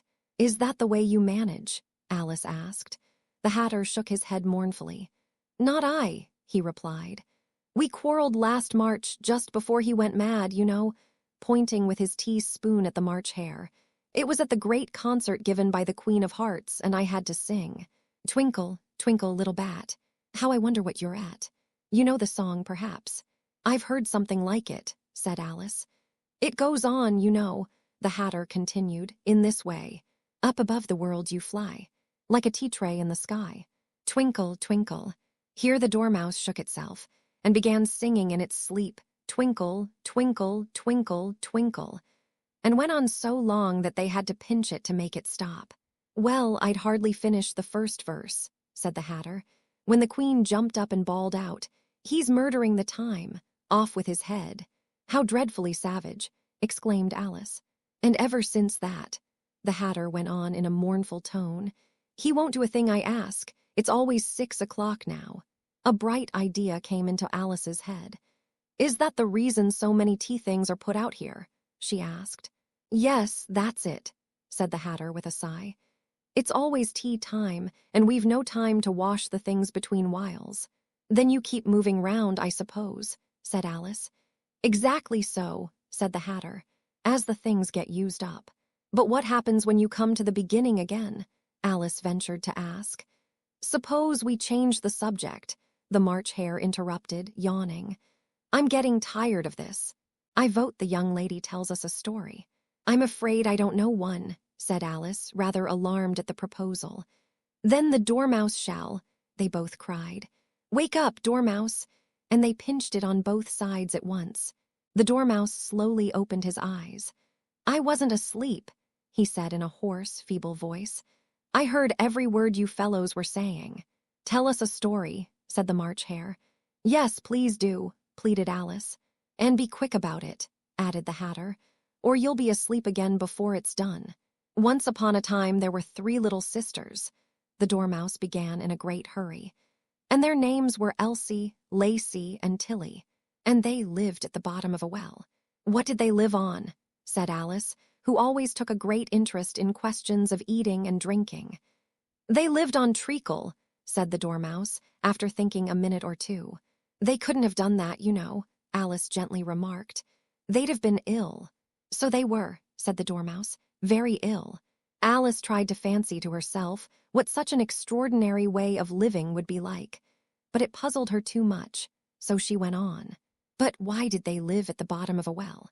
Take some more tea, the March Hare said to Alice very earnestly. I've had nothing yet, Alice replied in an offended tone, so I can't take more. You mean you can't take less, said the Hatter. It's very easy to take more than nothing.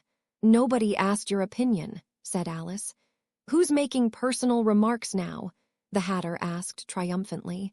Alice did not quite know what to say to this, so she helped herself to some tea and bread and butter, and then turned to the Dormouse and repeated her question. Why did they live at the bottom of a well? The Dormouse again took a minute or two to think about it, and then said, It was a treacle well. There's no such thing. Alice was beginning very angrily, but the Hatter and the March Hare went, S.H., S.H., and the Dormouse sulkily remarked, If you can't be civil, you'd better finish the story for yourself. No, please go on, Alice said very humbly. I won't interrupt again. I dare say there may be one. One, indeed, said the Dormouse indignantly. However, he consented to go on. And so these 3 little sisters, they were learning to draw, you know. What did they draw? Said Alice, quite forgetting her promise. Treacle, said the Dormouse, without considering at all this time. I want a clean cup, interrupted the Hatter. Let's all move one place on. He moved on as he spoke, and the Dormouse followed him.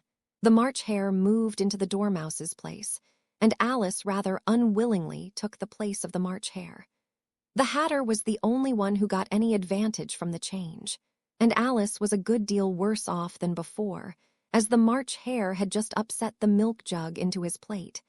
Alice did not wish to offend the dormouse again, so she began very cautiously. "But I don't understand. Where did they draw the treacle from?" "You can draw water out of a water well," said the Hatter. "So I should think you could draw treacle out of a treacle well. Stupid. But they were in the well," Alice said to the Dormouse, not choosing to notice this last remark. "Of course they were," said the Dormouse. "Well in." This answer so confused poor Alice that she let the Dormouse go on for some time without interrupting it. "They were learning to draw," the Dormouse went on, yawning and rubbing its eyes, for it was getting very sleepy. "And they drew all manner of things, everything that begins with an M." "Why with an M?" said Alice. "Why not?" said the March Hare. Alice was silent. The Dormouse had closed its eyes by this time and was going off into a doze. But on being pinched by the Hatter, it woke up again with a little shriek and went on. "That begins with an M, such as mousetraps and the moon and memory and muchness. You know you say things are much of a muchness. Did you ever see such a thing as a drawing of a muchness?" "Really, now you ask me," said Alice, very much confused. "I don't think." "Then you shouldn't talk," said the Hatter. This piece of rudeness was more than Alice could bear. She got up in great disgust and walked off. The Dormouse fell asleep instantly, and neither of the others took the least notice of her going, though she looked back once or twice, half hoping that they would call after her. The last time she saw them, they were trying to put the Dormouse into the teapot. "At any rate, I'll never go there again," said Alice as she picked her way through the wood. "It's the stupidest tea party I ever was at in all my life." Just as she said this, she noticed that one of the trees had a door leading right into it. "That's very curious," she thought, "but everything's curious today. I think I may as well go in at once." And in she went. Once more she found herself in the long hall and close to the little glass table. "Now I'll manage better this time," she said to herself, and began by taking the little golden key and unlocking the door that led into the garden. Then she went to work nibbling at the mushroom. She had kept a piece of it in her pocket till she was about a foot high. Then she walked down the little passage, and then she found herself at last in the beautiful garden, among the bright flower beds and the cool fountains. Chapter 8. The Queen's Croquet Ground. A large rose tree stood near the entrance of the garden. The roses growing on it were white, but there were 3 gardeners at it, busily painting them red. Alice thought this a very curious thing, and she went nearer to watch them, and just as she came up to them she heard one of them say, "Look out now, 5. Don't go splashing paint over me like that." "I couldn't help it," said 5 in a sulky tone. 7 jogged my elbow, on which 7 looked up and said, "That's right, 5. Always lay the blame on others." "You'd better not talk," said 5. "I heard the Queen say only yesterday you deserved to be beheaded." "What for?" said the one who had spoken first. "That's none of your business, too," said 7. "Yes, it is his business," said 5. "And I'll tell him. It was for bringing the cooked tulip roots instead of onions." 7 flung down his brush, and had just begun well of all the unjust things, when his eye chanced to fall upon Alice, as she stood watching them, and he checked himself suddenly. The others looked round also, and all of them bowed low.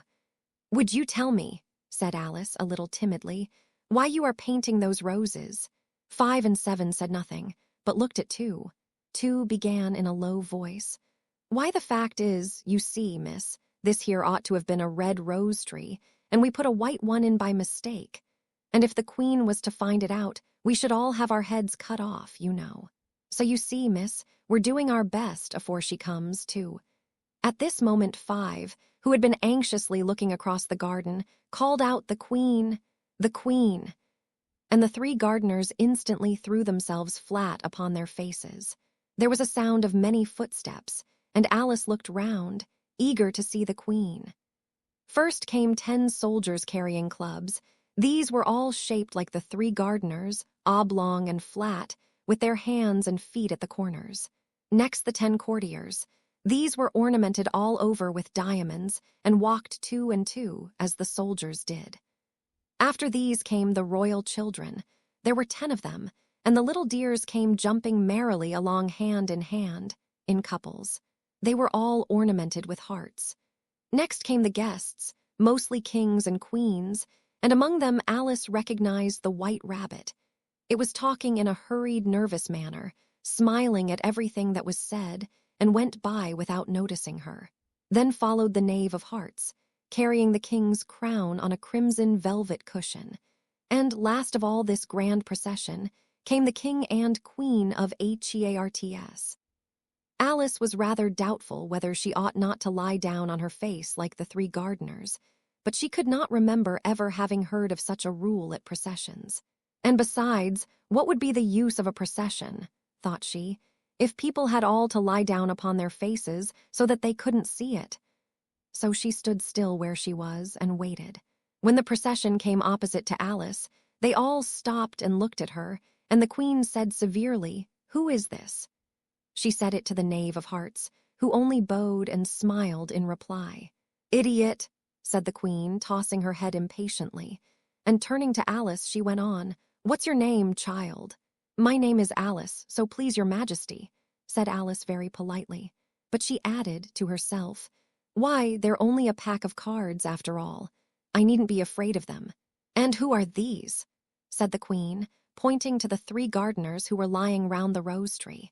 For, you see, as they were lying on their faces, and the pattern on their backs was the same as the rest of the pack, she could not tell whether they were gardeners, or soldiers, or courtiers, or three of her own children. "How should I know?" said Alice, surprised at her own courage. "It's no business of mine." The queen turned crimson with fury, and after glaring at her for a moment like a wild beast, screamed off with her head. "Off." "Nonsense," said Alice, very loudly and decidedly, and the queen was silent. The king laid his hand upon her arm and timidly said, "Consider, my dear, she is only a child." The queen turned angrily away from him and said to the knave, "Turn them over." The knave did so, very carefully with one foot. "Get up," said the queen in a shrill, loud voice, and the three gardeners instantly jumped up and began bowing to the king, the queen, the royal children, and everybody else. "Leave off that," screamed the queen. "You make me giddy." And then, turning to the rose tree, she went on, "What have you been doing here?" "May it please your majesty," said two, in a very humble tone, going down on one knee as he spoke. "We were trying." "I see," said the queen, who had meanwhile been examining the roses. "Off with their heads." And the procession moved on, three of the soldiers remaining behind to execute the unfortunate gardeners, who ran to Alice for protection. "You shan't be beheaded," said Alice, and she put them into a large flower pot that stood near. The three soldiers wandered about for a minute or two, looking for them, and then quietly marched off after the others. "Are their heads off?" shouted the queen.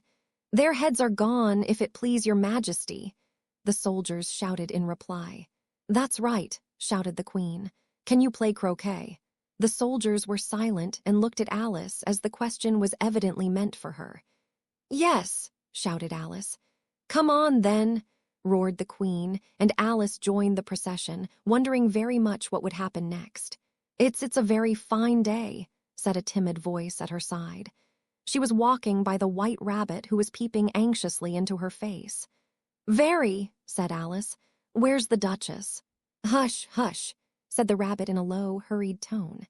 He looked anxiously over his shoulder as he spoke, and then raised himself upon tiptoe, put his mouth close to her ear, and whispered, "She's under sentence of execution." "What for?" said Alice. "Did you say what a pity?" the rabbit asked. "No, I didn't," said Alice. "I don't think it's at all a pity. I said what for." "She boxed the queen's ears," the rabbit began. Alice gave a little scream of laughter. "Oh, hush," the rabbit whispered in a frightened tone. "The queen will hear you." You see, she came rather late, and the queen said, "Get to your places," shouted the queen in a voice of thunder, and people began running about in all directions, tumbling up against each other. However, they got settled down in a minute or two, and the game began. Alice thought she had never seen such a curious croquet ground in her life. It was all ridges and furrows. The balls were live hedgehogs. the mallets live flamingos, and the soldiers had to double themselves up and to stand on their hands and feet to make the arches. The chief difficulty Alice found at first was in managing her flamingo. She succeeded in getting its body tucked away, comfortably enough under her arm with its legs hanging down. But generally, just as she had got its neck nicely straightened out and was going to give the hedgehog a blow with its head, it would twist itself round and look up in her face with such a puzzled expression that she could not help bursting out laughing. And when she had got its head down and was going to begin again, it was very provoking to find that the hedgehog had unrolled itself and was in the act of crawling away. Besides all this, there was generally a ridge or furrow in the way wherever she wanted to send the hedgehog to. And as the doubled-up soldiers were always getting up and walking off to other parts of the ground, Alice soon came to the conclusion that it was a very difficult game indeed. The players all played at once without waiting for turns, quarreling all the while and fighting for the hedgehogs, and in a very short time the queen was in a furious passion and went stamping about and shouting off with his head, or off with her head, about once in a minute. Alice began to feel very uneasy. To be sure, she had not as yet had any dispute with the queen, but she knew that it might happen any minute. And then, thought she, what would become of me? They're dreadfully fond of beheading people here. The great wonder is that there's anyone left alive. She was looking about for some way of escape, and wondering whether she could get away without being seen, when she noticed a curious appearance in the air. It puzzled her very much at first, but after watching it a minute or two, she made it out to be a grin, and she said to herself, "It's the Cheshire Cat. Now I shall have somebody to talk to." "How are you getting on?" said the cat, as soon as there was mouth enough for it to speak with. Alice waited till the eyes appeared, and then nodded. "It's no use speaking to it," she thought, "till its ears have come, or at least one of them." In another minute the whole head appeared, and then Alice put down her flamingo and began an account of the game, feeling very glad she had someone to listen to her. The cat seemed to think that there was enough of it now in sight, and no more of it appeared. "I don't think they play at all fairly," Alice began, in rather a complaining tone, "and they all quarrel so dreadfully one can't hear oneself speak, and they don't seem to have any rules in particular. At least, if there are, nobody attends to them. And you've no idea how confusing it is, all the things being alive. For instance, there's the arch I've got to go through next, walking about at the other end of the ground. And I should have croqueted the queen's hedgehog just now, only it ran away when it saw mine coming." "How do you like the queen?" said the cat in a low voice. "Not at all," said Alice. "She's so extremely—" Just then she noticed that the queen was close behind her, listening, so she went on, "Likely to win that it's hardly worth while finishing the game." The queen smiled and passed on. "Who are you talking to?"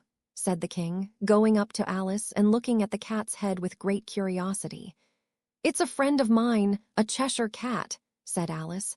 "Allow me to introduce it." "I don't like the look of it at all," said the king. "However, it may kiss my hand if it likes." "I'd rather not," the cat remarked. "Don't be impertinent," said the king, "and don't look at me like that." He got behind Alice as he spoke. "A cat may look at a king," said Alice. "I've read that in some book, but I don't remember where." "Well, it must be removed," said the king very decidedly, and he called the queen, who was passing at the moment. "My dear, I wish you would have this cat removed." The queen had only one way of settling all difficulties, great or small. "Off with his head," she said, without even looking round. "I'll fetch the executioner myself," said the king eagerly, and he hurried off. Alice thought she might as well go back and see how the game was going on, as she heard the queen's voice in the distance, screaming with passion. She had already heard her sentence 3 of the players to be executed for having missed their turns, and she did not like the look of things at all, as the game was in such confusion that she never knew whether it was her turn or not. So she went in search of her hedgehog.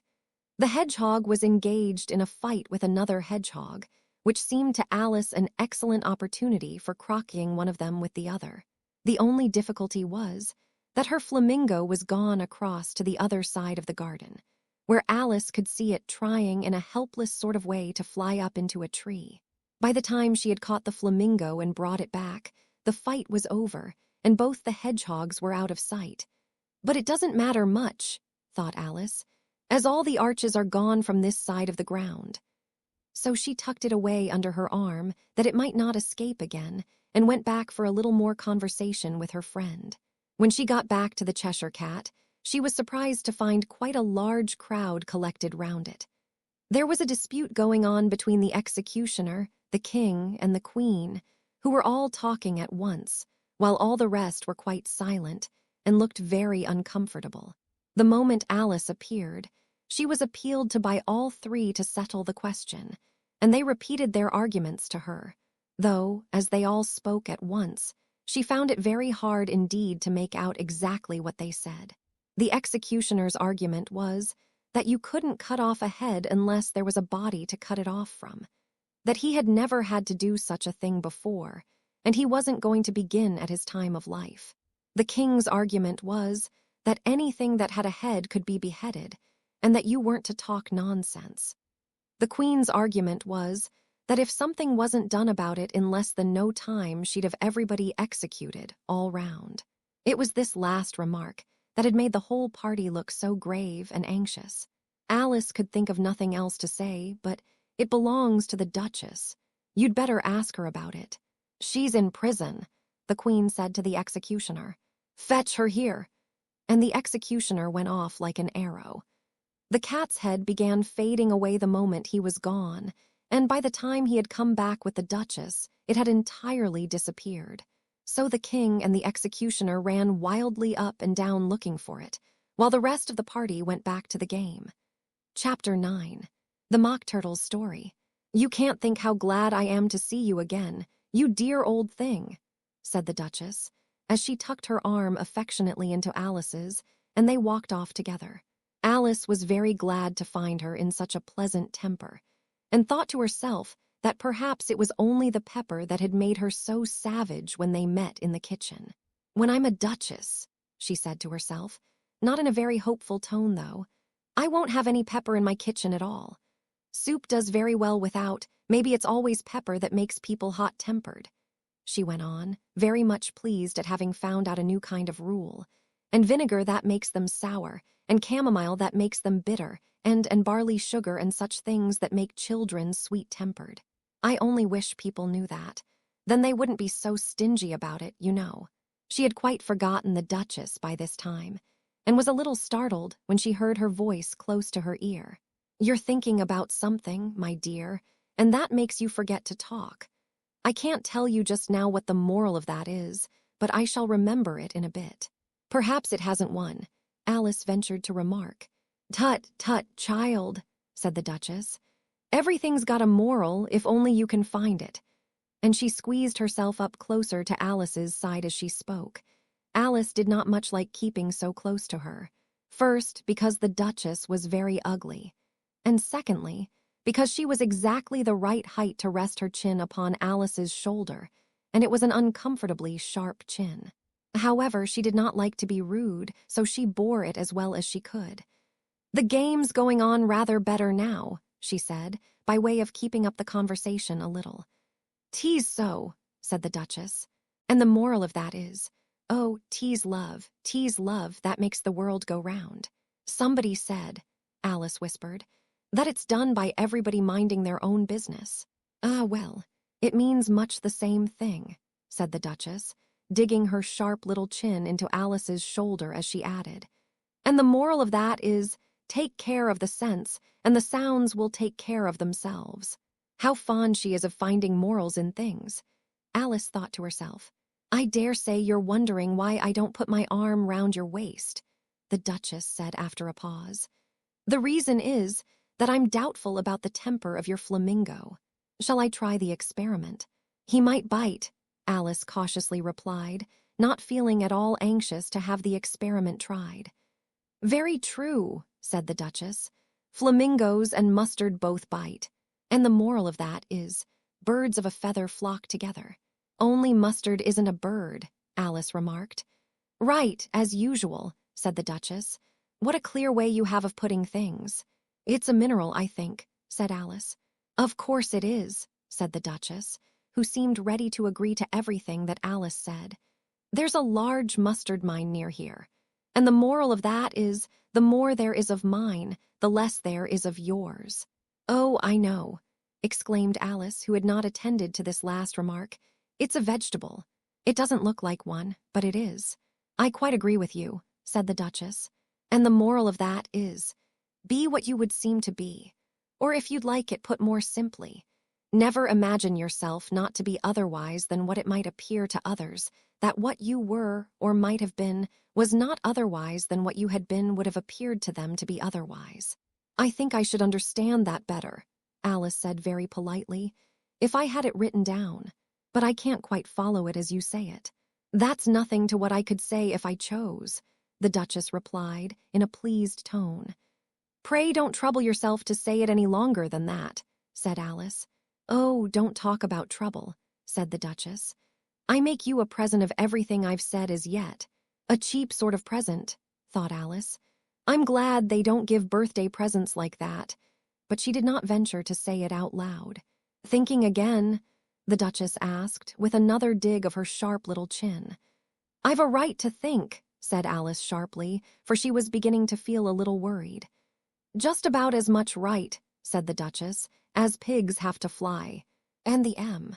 But here, to Alice's great surprise, the Duchess's voice died away, even in the middle of her favorite word moral. And the arm that was linked into hers began to tremble. Alice looked up, and there stood the Queen in front of them, with her arms folded, frowning like a thunderstorm. A fine day, Your Majesty, the Duchess began in a low, weak voice. Now I give you fair warning, shouted the Queen, stamping on the ground as she spoke. Either you or your head must be off, and that in about half no time. Take your choice. The Duchess took her choice, and was gone in a moment. Let's go on with the game, the Queen said to Alice, and Alice was too much frightened to say a word, but slowly followed her back to the croquet ground. The other guests had taken advantage of the Queen's absence, and were resting in the shade. However, the moment they saw her, they hurried back to the game, the Queen merely remarking that a moment's delay would cost them their lives. All the time they were playing, the Queen never left off quarreling with the other players, and shouting off with his head, or off with her head. Those whom she sentenced were taken into custody by the soldiers, who of course had to leave off being arches to do this, so that by the end of half an hour or so there were no arches left, and all the players, except the King, the Queen, and Alice, were in custody and under sentence of execution. Then the Queen left off, quite out of breath, and said to Alice, "Have you seen the mock turtle yet?" "No," said Alice. "I don't even know what a mock turtle is." "It's the thing mock turtle soup is made from," said the Queen. "I never saw one or heard of one," said Alice. "Come on, then," said the Queen, "and he shall tell you his history." As they walked off together, Alice heard the King say in a low voice, to the company generally, "You are all pardoned." "Come, that's a good thing," she said to herself, for she had felt quite unhappy at the number of executions the Queen had ordered. They very soon came upon a griffon, lying fast asleep in the sun. If you don't know what a griffon is, look at the picture. "Up, lazy thing," said the Queen, "and take this young lady to see the mock turtle and to hear his history. I must go back and see after some executions I have ordered." And she walked off, leaving Alice alone with the griffon. Alice did not quite like the look of the creature, but on the whole she thought it would be quite as safe to stay with it as to go after that savage Queen. So she waited. The griffon sat up and rubbed its eyes, then it watched the Queen till she was out of sight, then it chuckled. "What fun!" said the griffon, half to itself, half to Alice. "What is the fun?" said Alice. "Why, she," said the griffon. "It's all her fancy, that. They never executes nobody, you know. Come on. Everybody says come on. Here," thought Alice, as she went slowly after it. "I never was so ordered about in all my life, never." They had not gone far before they saw the mock turtle in the distance, sitting sad and lonely on a little ledge of rock, and as they came nearer, Alice could hear him sighing as if his heart would break. She pitied him deeply. "What is his sorrow?" she asked the Griffon, and the Griffon answered, very nearly in the same words as before. "It's all his fancy, that. He hasn't got no sorrow, you know. Come on." So they went up to the Mock Turtle, who looked at them with large eyes full of tears, but said nothing. "This here young lady," said the Griffon, "she wants for to know your history, she do." "I'll tell it her," said the Mock Turtle in a deep, hollow tone. "Sit down, both of you, and don't speak a word till I've finished." So they sat down, and nobody spoke for some minutes. Alice thought to herself, "I don't see how he can ever finish if he doesn't begin." But she waited patiently. "Once," said the Mock Turtle at last, with a deep sigh, "I was a real turtle." These words were followed by a very long silence, broken only by an occasional exclamation of HJCKRRH from the Griffon, and the constant heavy sobbing of the Mock Turtle. Alice was very nearly getting up and saying, "Thank you, sir, for your interesting story." But she could not help thinking there must be more to come, so she sat still and said nothing.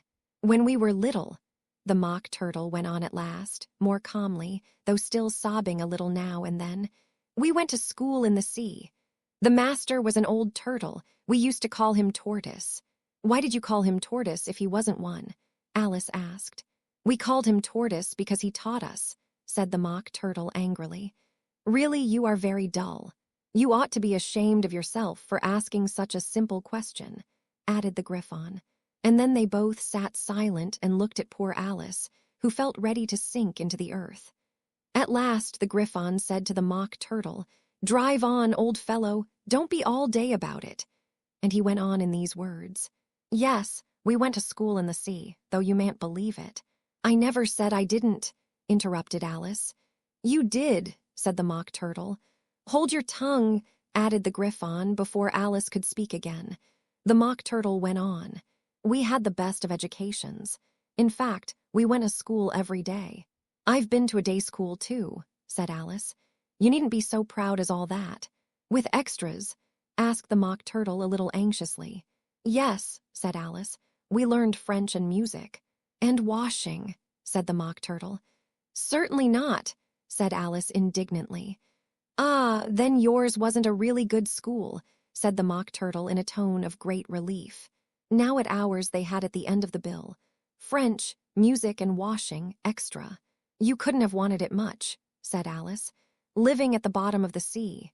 I couldn't afford to learn it," said the Mock Turtle with a sigh. "I only took the regular course." "What was that?"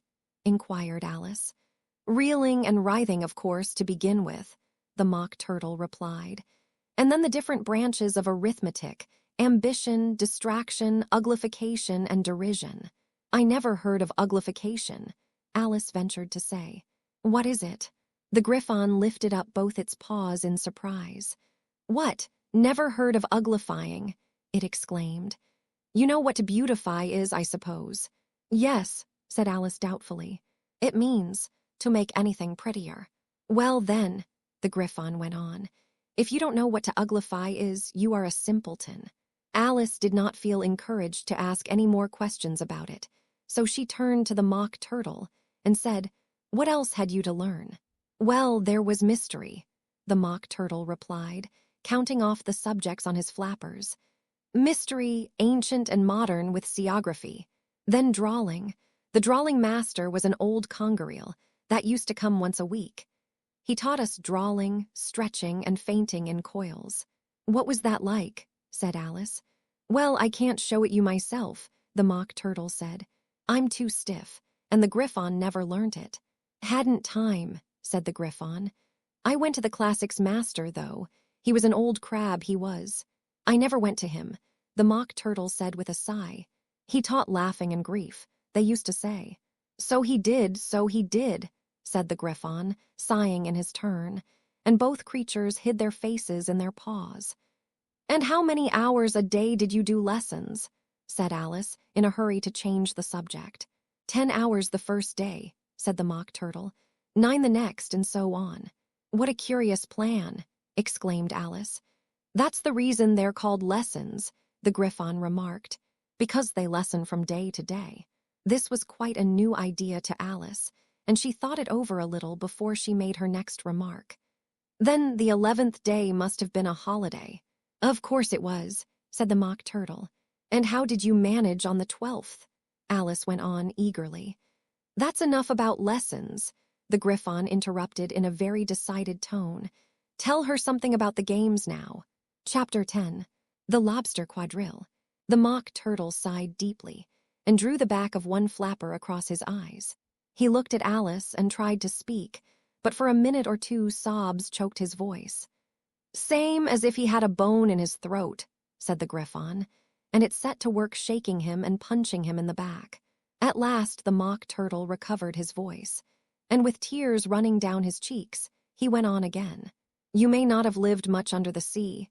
I haven't, said Alice, and perhaps you were never even introduced to a lobster.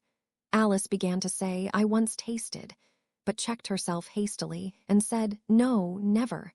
So you can have no idea what a delightful thing a lobster quadrille is. No, indeed, said Alice. What sort of a dance is it? Why, said the Griffon, you first form into a line along the seashore. 2 lines, cried the Mock Turtle. Seals, turtles, salmon, and so on. Then, when you've cleared all the jellyfish out of the way. That generally takes some time, interrupted the Griffon. You advance twice, each with a lobster as a partner, cried the Griffon. Of course, the Mock Turtle said. Advance twice, set to partners. Change lobsters and retire in same order, continued the Griffon. Then, you know, the Mock Turtle went on, you throw the lobsters, shouted the Griffon with a bound into the air, as far out to sea as you can. Swim after them, screamed the Griffon. Turn a somersault in the sea, cried the Mock Turtle, capering wildly about. Change lobsters again, yelled the Griffon at the top of its voice. Back to land again, and that's all the first figure, said the Mock Turtle, suddenly dropping his voice. And the 2 creatures, who had been jumping about like mad things all this time, sat down again very sadly and quietly and looked at Alice. It must be a very pretty dance, said Alice timidly. Would you like to see a little of it? Said the Mock Turtle. Very much indeed, said Alice. Come, let's try the first figure, said the Mock Turtle to the Griffon. We can do without lobsters, you know. Which shall sing? Oh, you sing, said the Griffon. I've forgotten the words. So they began solemnly dancing round and round Alice, every now and then treading on her toes when they passed too close, and waving their forepaws to mark the time, while the Mock Turtle sang this, very slowly and sadly. Will you walk a little faster? Said a whiting to a snail. There's a porpoise close behind us, and he's treading on my tail. See how eagerly the lobsters and the turtles all advance. They are waiting on the shingle. Will you come and join the dance? Will you, won't you? Will you, won't you? Will you join the dance? Will you, won't you? Will you, won't you join the dance? You can really have no notion how delightful it will be when they take us up and throw us, with the lobsters, out to sea. But the snail replied, too far, and gave a look askance. Said he thanked the whiting kindly, but he would not join the dance. Would not, could not, would not, could not, would not join the dance. Would not, could not, would not, could not join the dance. What matters it how far we go? His scaly friend replied. There is another shore, you know, upon the other side. The further off from England the nearer is to France. Then turn not pale, beloved snail, but come and join the dance. Will you, won't you, will you, won't you, will you join the dance? Will you, won't you, will you, won't you join the dance?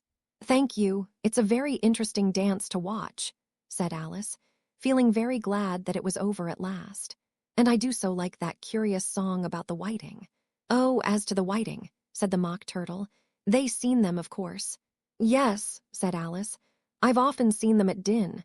She checked herself hastily. I don't know where Din may be, said the Mock Turtle, but if you've seen them so often, of course you know what they're like. I believe so, Alice replied thoughtfully. They have their tails in their mouths, and they're all over crumbs. You're wrong about the crumbs, said the Mock Turtle. Crumbs would all wash off in the sea, but they have their tails in their mouths, and the reason is, Here the mock turtle yawned and shut his eyes. "Tell her about the reason and all that," he said to the Griffon.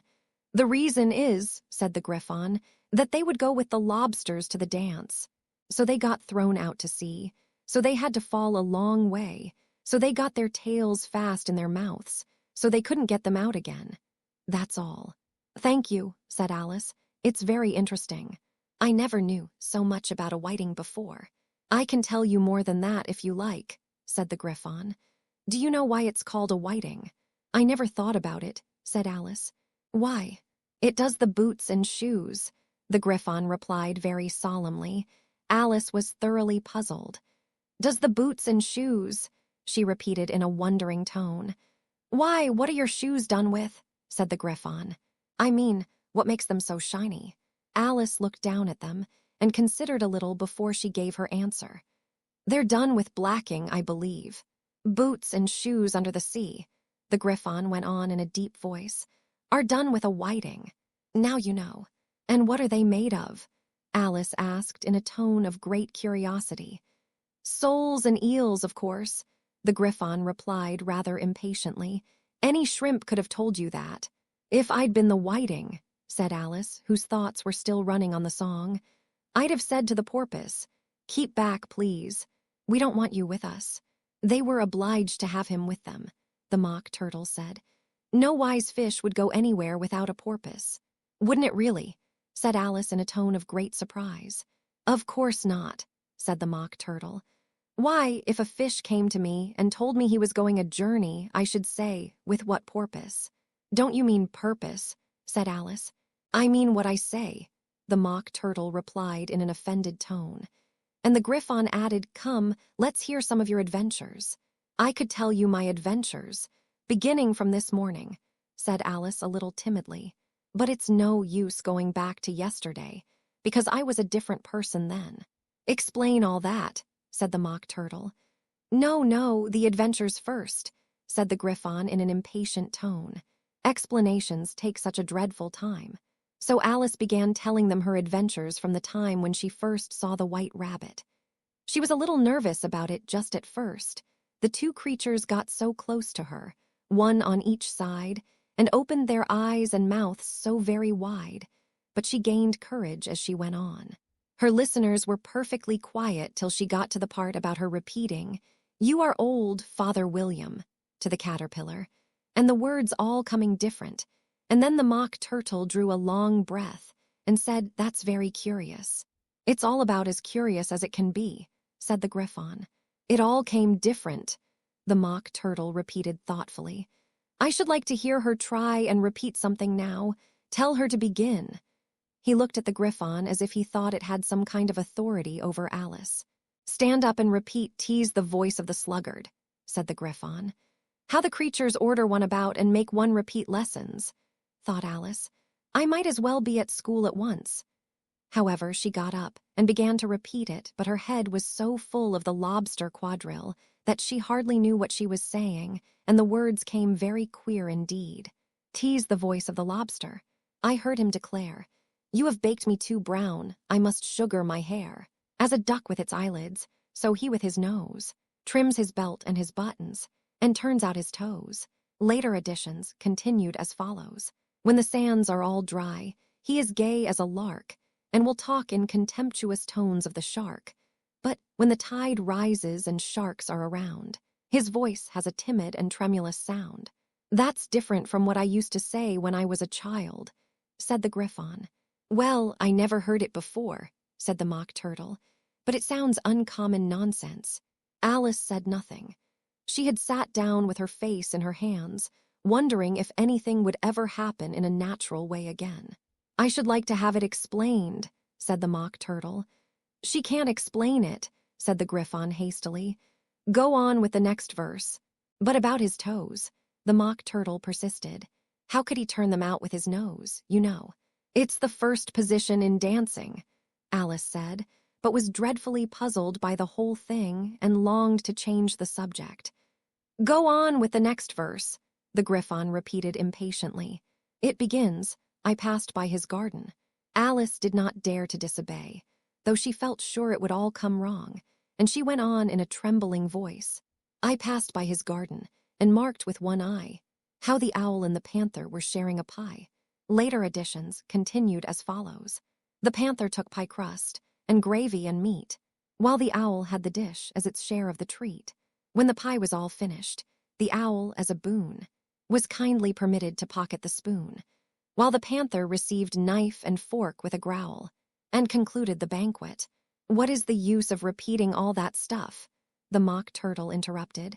If you don't explain it as you go on. It's by far the most confusing thing I ever heard. Yes, I think you'd better leave off, said the Griffon, and Alice was only too glad to do so. Shall we try another figure of the lobster quadrille? The Griffon went on. Or would you like the mock turtle to sing you a song? Oh, a song, please, if the mock turtle would be so kind, Alice replied, so eagerly that the Griffon said, in a rather offended tone, no accounting for tastes. Sing her turtle soup, will you, old fellow? The mock turtle sighed deeply, and began, in a voice sometimes choked with sobs, to sing this. Beautiful soup, so rich and green, waiting in a hot tureen. Who for such dainties would not stoop? Soup of the evening, beautiful soup. Soup of the evening, beautiful soup. Beau ootiful sou oop. Beau ootiful sou oop. Sou oop of the evening. Beautiful, beautiful soup. Beautiful soup. Who cares for fish, game, or any other dish? Who would not give all else for 2p? Pennyworth only of beautiful soup. Pennyworth only of beautiful soup. Beau ootiful sou oop. Beau ootiful sou oop. Sou oop of the evening. Beautiful beauty, ful soup. Chorus again, cried the Griffon, and the mock turtle had just begun to repeat it when a cry of the trial's beginning was heard in the distance. Come on, cried the Griffon, and taking Alice by the hand, it hurried off without waiting for the end of the song. What trial is it? Alice panted as she ran, but the Griffon only answered, come on, and ran the faster, while more and more faintly came, carried on the breeze that followed them, the melancholy words. So, oop of the evening. Beautiful, beautiful soup. Chapter 11. Who stole the tarts? The King and Queen of Hearts were seated on their throne when they arrived, with a great crowd assembled about them. All sorts of little birds and beasts, as well as the whole pack of cards. The knave was standing before them, in chains, with a soldier on each side to guard him. And near the king was the white rabbit, with a trumpet in one hand and a scroll of parchment in the other. In the very middle of the court was a table with a large dish of tarts upon it. They looked so good that it made Alice quite hungry to look at them. I wish they'd get the trial done, she thought, and hand round the refreshments. But there seemed to be no chance of this, so she began looking at everything about her to pass away the time. Alice had never been in a court of justice before, but she had read about them in books, and she was quite pleased to find that she knew the name of nearly everything there. That's the judge, she said to herself, because of his great wig. The judge, by the way, was the king, and as he wore his crown over the wig, look at the frontispiece if you want to see how he did it. He did not look at all comfortable, and it was certainly not becoming. And that's the jury box, thought Alice, and those 12 creatures. She was obliged to say creatures, you see, because some of them were animals and some were birds. I suppose they are the jurors. She said this last word 2 or 3 times over to herself, being rather proud of it. For she thought, and rightly too, that very few little girls of her age knew the meaning of it at all. However, jurymen would have done just as well. The 12 jurors were all writing very busily on slates. What are they doing? Alice whispered to the Griffon. They can't have anything to put down yet, before the trial's begun. They're putting down their names, the Griffon whispered in reply, for fear they should forget them before the end of the trial. Stupid things, Alice began in a loud, indignant voice, but she stopped hastily, for the white rabbit cried out, "Silence in the court!" And the king put on his spectacles and looked anxiously round to make out who was talking. Alice could see, as well as if she were looking over their shoulders, that all the jurors were writing down stupid things on their slates, and she could even make out that one of them didn't know how to spell stupid, and that he had to ask his neighbor to tell him. A nice muddle their slates'll be in before the trial's over, thought Alice. One of the jurors had a pencil that squeaked. This, of course, Alice could not stand, and she went round the court and got behind him, and very soon found an opportunity of taking it away. She did it so quickly that the poor little juror, it was Bill, the lizard, could not make out at all what had become of it. So, after hunting all about for it, he was obliged to write with one finger for the rest of the day. And this was of very little use, as it left no mark on the slate. "Harold, read the accusation," said the king. On this the White Rabbit blew 3 blasts on the trumpet, and then unrolled the parchment scroll, and read as follows. The Queen of Hearts, she made some tarts, all on a summer day. The Knave of Hearts, he stole those tarts, and took them quite away. "Consider your verdict," the king said to the jury. "Not yet, not yet," the rabbit hastily interrupted. "There's a great deal to come before that." "Call the first witness," said the king. And the White Rabbit blew 3 blasts on the trumpet and called out, "First witness." The first witness was the Hatter. He came in with a teacup in one hand and a piece of bread and butter in the other. "I beg pardon, your majesty," he began, "for bringing these in, but I hadn't quite finished my tea when I was sent for." "You ought to have finished," said the king. "When did you begin?" The Hatter looked at the March Hare, who had followed him into the court, arm in arm with the Dormouse. 14th of March, I think it was," he said. 15th, said the March Hare. 16th, added the Dormouse. "Write that down," the king said to the jury, and the jury eagerly wrote down all 3 dates on their slates, and then added them up and reduced the answer to shillings and pence. "Take off your hat," the king said to the Hatter. "It isn't mine," said the Hatter. "Stolen," the king exclaimed, turning to the jury, who instantly made a memorandum of the fact. "I keep them to sell," the Hatter added as an explanation. "I've none of my own. I'm a Hatter." Here the queen put on her spectacles and began staring at the Hatter, who turned pale and fidgeted. "Give your evidence," said the king, "and don't be nervous, or I'll have you executed on the spot." This did not seem to encourage the witness at all. He kept shifting from one foot to the other, looking uneasily at the queen, and in his confusion he bit a large piece out of his teacup instead of the bread and butter. Just at this moment, Alice felt a very curious sensation, which puzzled her a good deal until she made out what it was. She was beginning to grow larger again, and she thought at first she would get up and leave the court. But on second thoughts, she decided to remain where she was as long as there was room for her. "I wish you wouldn't squeeze so," said the Dormouse, who was sitting next to her. "I can hardly breathe." "I can't help it," said Alice very meekly. "I'm growing." "You've no right to grow here," said the Dormouse. "Don't talk nonsense," said Alice more boldly. "You know you're growing too." "Yes, but I grow at a reasonable pace," said the Dormouse. "Not in that ridiculous fashion." And he got up very sulkily and crossed over to the other side of the court. All this time the queen had never left off staring at the Hatter, and just as the Dormouse crossed the court, she said to one of the officers of the court, "Bring me the list of the singers in the last concert," on which the wretched Hatter trembled so that he shook both his shoes off. "Give your evidence," the king repeated angrily, "or I'll have you executed whether you're nervous or not." "I'm a poor man, your majesty," the Hatter began in a trembling voice, "and I hadn't begun my tea not above a week or so, and what with the bread and butter getting so thin, and the twinkling of the tea." "The twinkling of the what?" said the king. "It began with the tea," the Hatter replied. "Of course twinkling begins with a T," said the king sharply. "Do you take me for a dunce? Go on." "I'm a poor man," the Hatter went on, "and most things twinkled after that, only the March Hare said." "I didn't," the March Hare interrupted in a great hurry. "You did," said the Hatter. "I deny it," said the March Hare. "He denies it," said the king. "Leave out that part." "Well, at any rate, the Dormouse said." The Hatter went on, looking anxiously round to see if he would deny it too. But the Dormouse denied nothing, being fast asleep. "After that," continued the Hatter, "I cut some more bread and butter." "But what did the Dormouse say?" one of the jury asked. "That I can't remember," said the Hatter. "You must remember," remarked the king, "or I'll have you executed." The miserable hatter dropped his teacup and bread and butter and went down on one knee. "I'm a poor man, your majesty," he began. "You're a very poor speaker," said the king. Here one of the guinea pigs cheered and was immediately suppressed by the officers of the court. "As that is rather a hard word, I will just explain to you how it was done.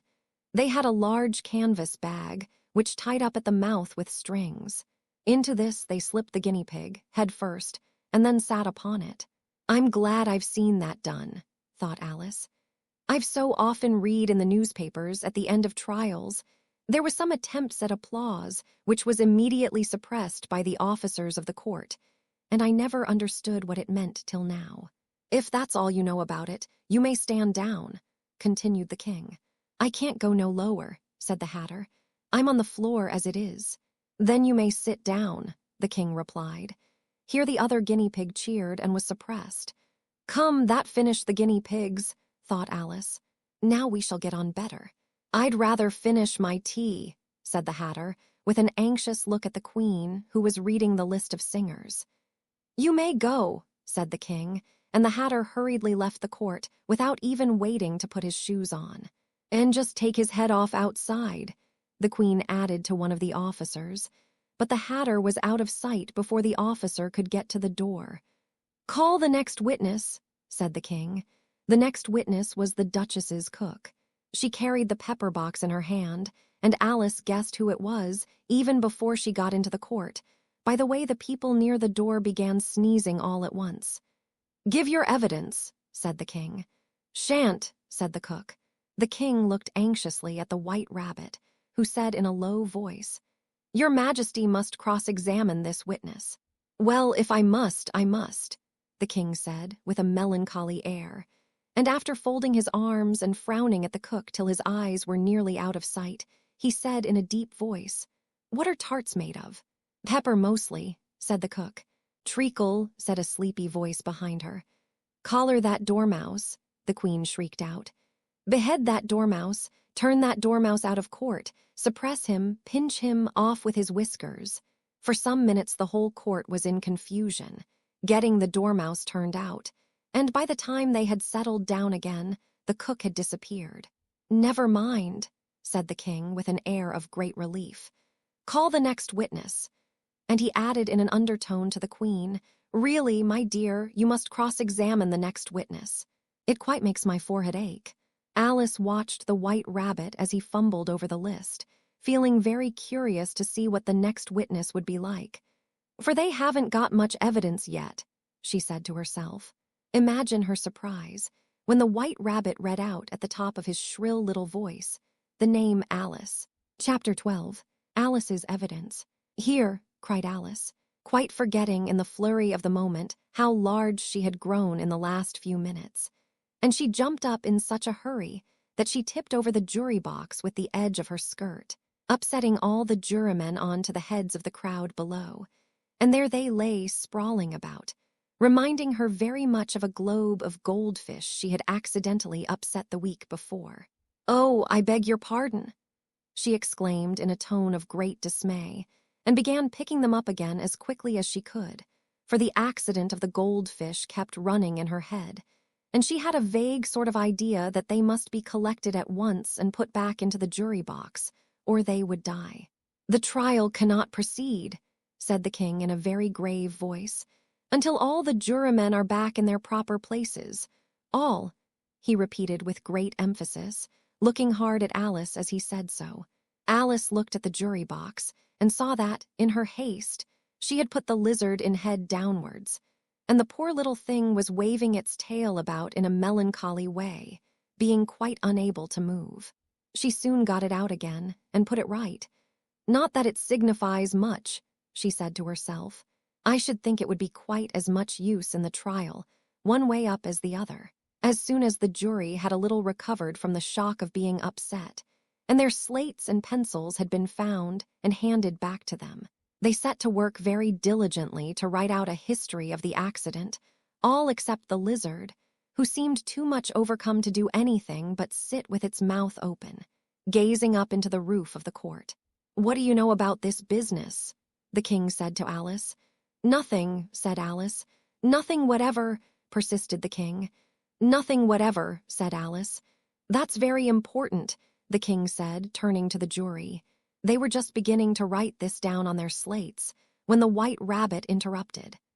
"Unimportant, Your Majesty means, of course," he said in a very respectful tone, but frowning and making faces at him as he spoke.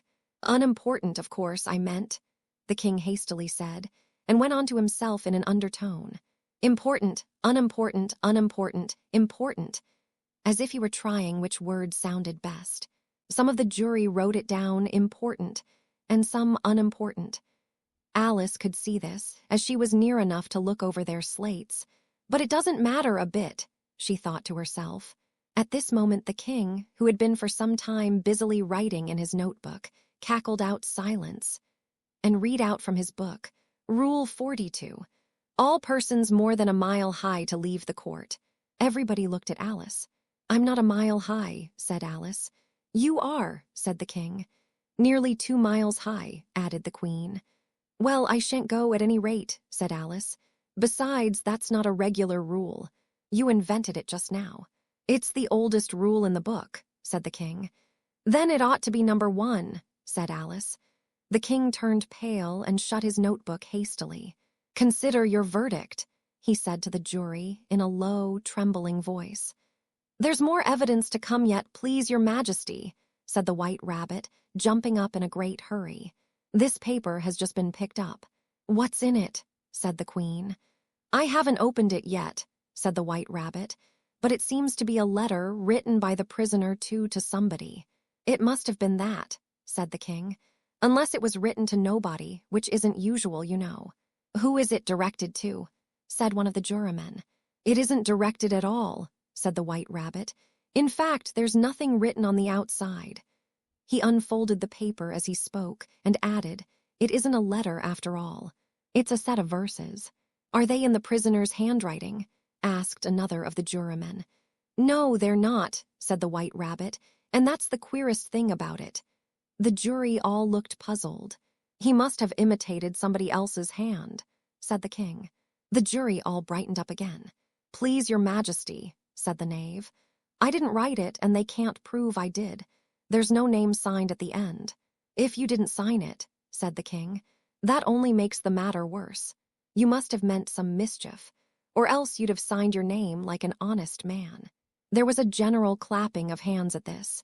It was the first really clever thing the king had said that day. "That proves his guilt," said the queen.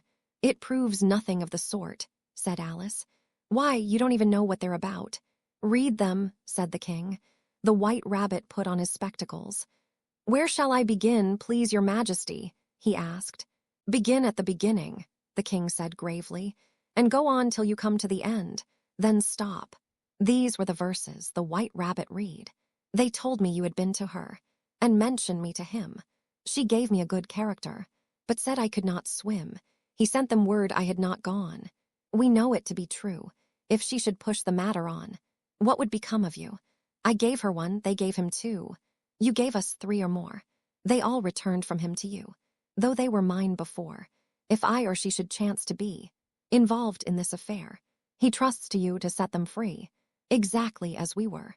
My notion was that you had been, before she had this fit, an obstacle that came between him and ourselves and it. Don't let him know she liked them best, for this must ever be a secret kept from all the rest, between yourself and me. That's the most important piece of evidence we've heard yet," said the king, rubbing his hands. "So now let the jury.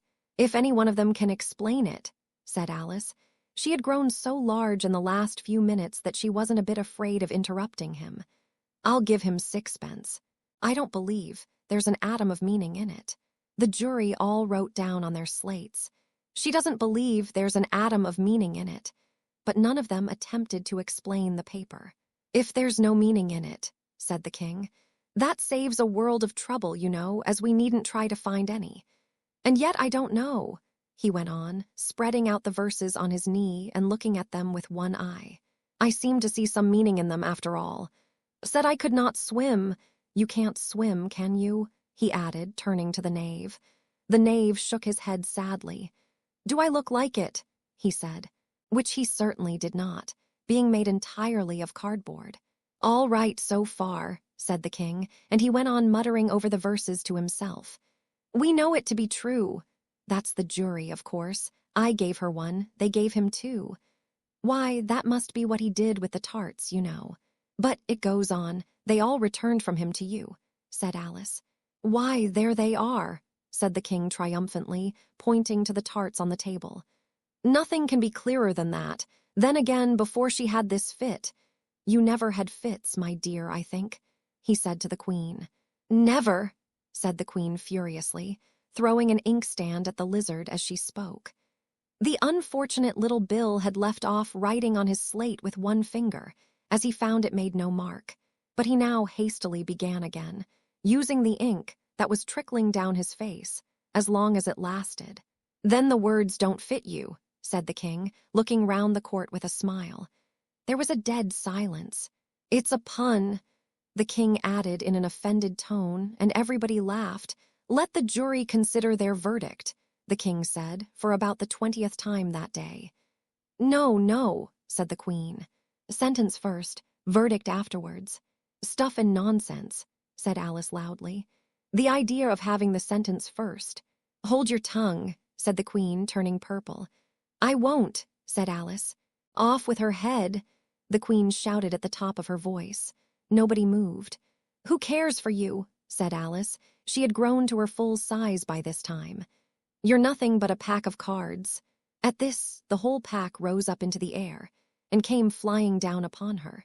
She gave a little scream, half of fright and half of anger, and tried to beat them off, and found herself lying on the bank with her head in the lap of her sister, who was gently brushing away some dead leaves that had fluttered down from the trees upon her face.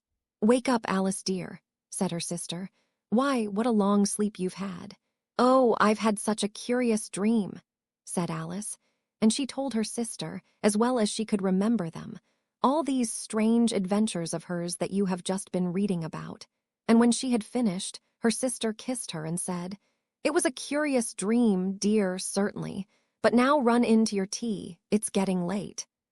So Alice got up and ran off, thinking while she ran, as well she might, what a wonderful dream it had been. But her sister sat still just as she left her, leaning her head on her hand, watching the setting sun, and thinking of little Alice and all her wonderful adventures, till she too began dreaming after a fashion, and this was her dream. First, she dreamed of little Alice herself, and once again the tiny hands were clasped upon her knee, and the bright, eager eyes were looking up into hers. She could hear the very tones of her voice, and see that queer little toss of her head to keep back the wandering hair that would always get into her eyes. And still, as she listened, or seemed to listen, the whole place around her became alive with the strange creatures of her little sister's dream. The long grass rustled at her feet as the white rabbit hurried by. The frightened mouse splashed his way through the neighboring pool. She could hear the rattle of the teacups as the March Hare and his friends shared their never-ending meal, and the shrill voice of the queen ordering off her unfortunate guests to execution. Once more the pig baby was sneezing on the Duchess's knee, while plates and dishes crashed around it. Once more the shriek of the griffon, the squeaking of the lizard's slate pencil, and the choking of the suppressed guinea pigs filled the air, mixed up with the distant sobs of the miserable mock turtle. So she sat on, with closed eyes, and half believed herself in Wonderland, though she knew she had but to open them again, and all would change to dull reality. The grass would be only rustling in the wind, and the pool rippling to the waving of the reeds. The rattling teacups would change to tinkling sheep bells, and the queen's shrill cries to the voice of the shepherd boy. And the sneeze of the baby, the shriek of the griffon, and all the other queer noises would change, she knew, to the confused clamor of the busy farmyard, while the lowing of the cattle in the distance would take the place of the mock turtle's heavy sobs.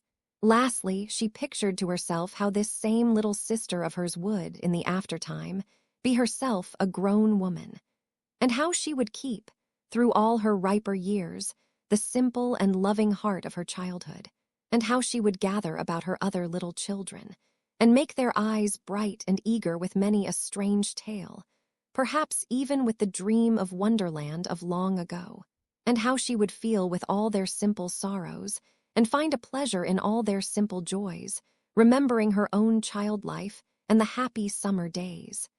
The end.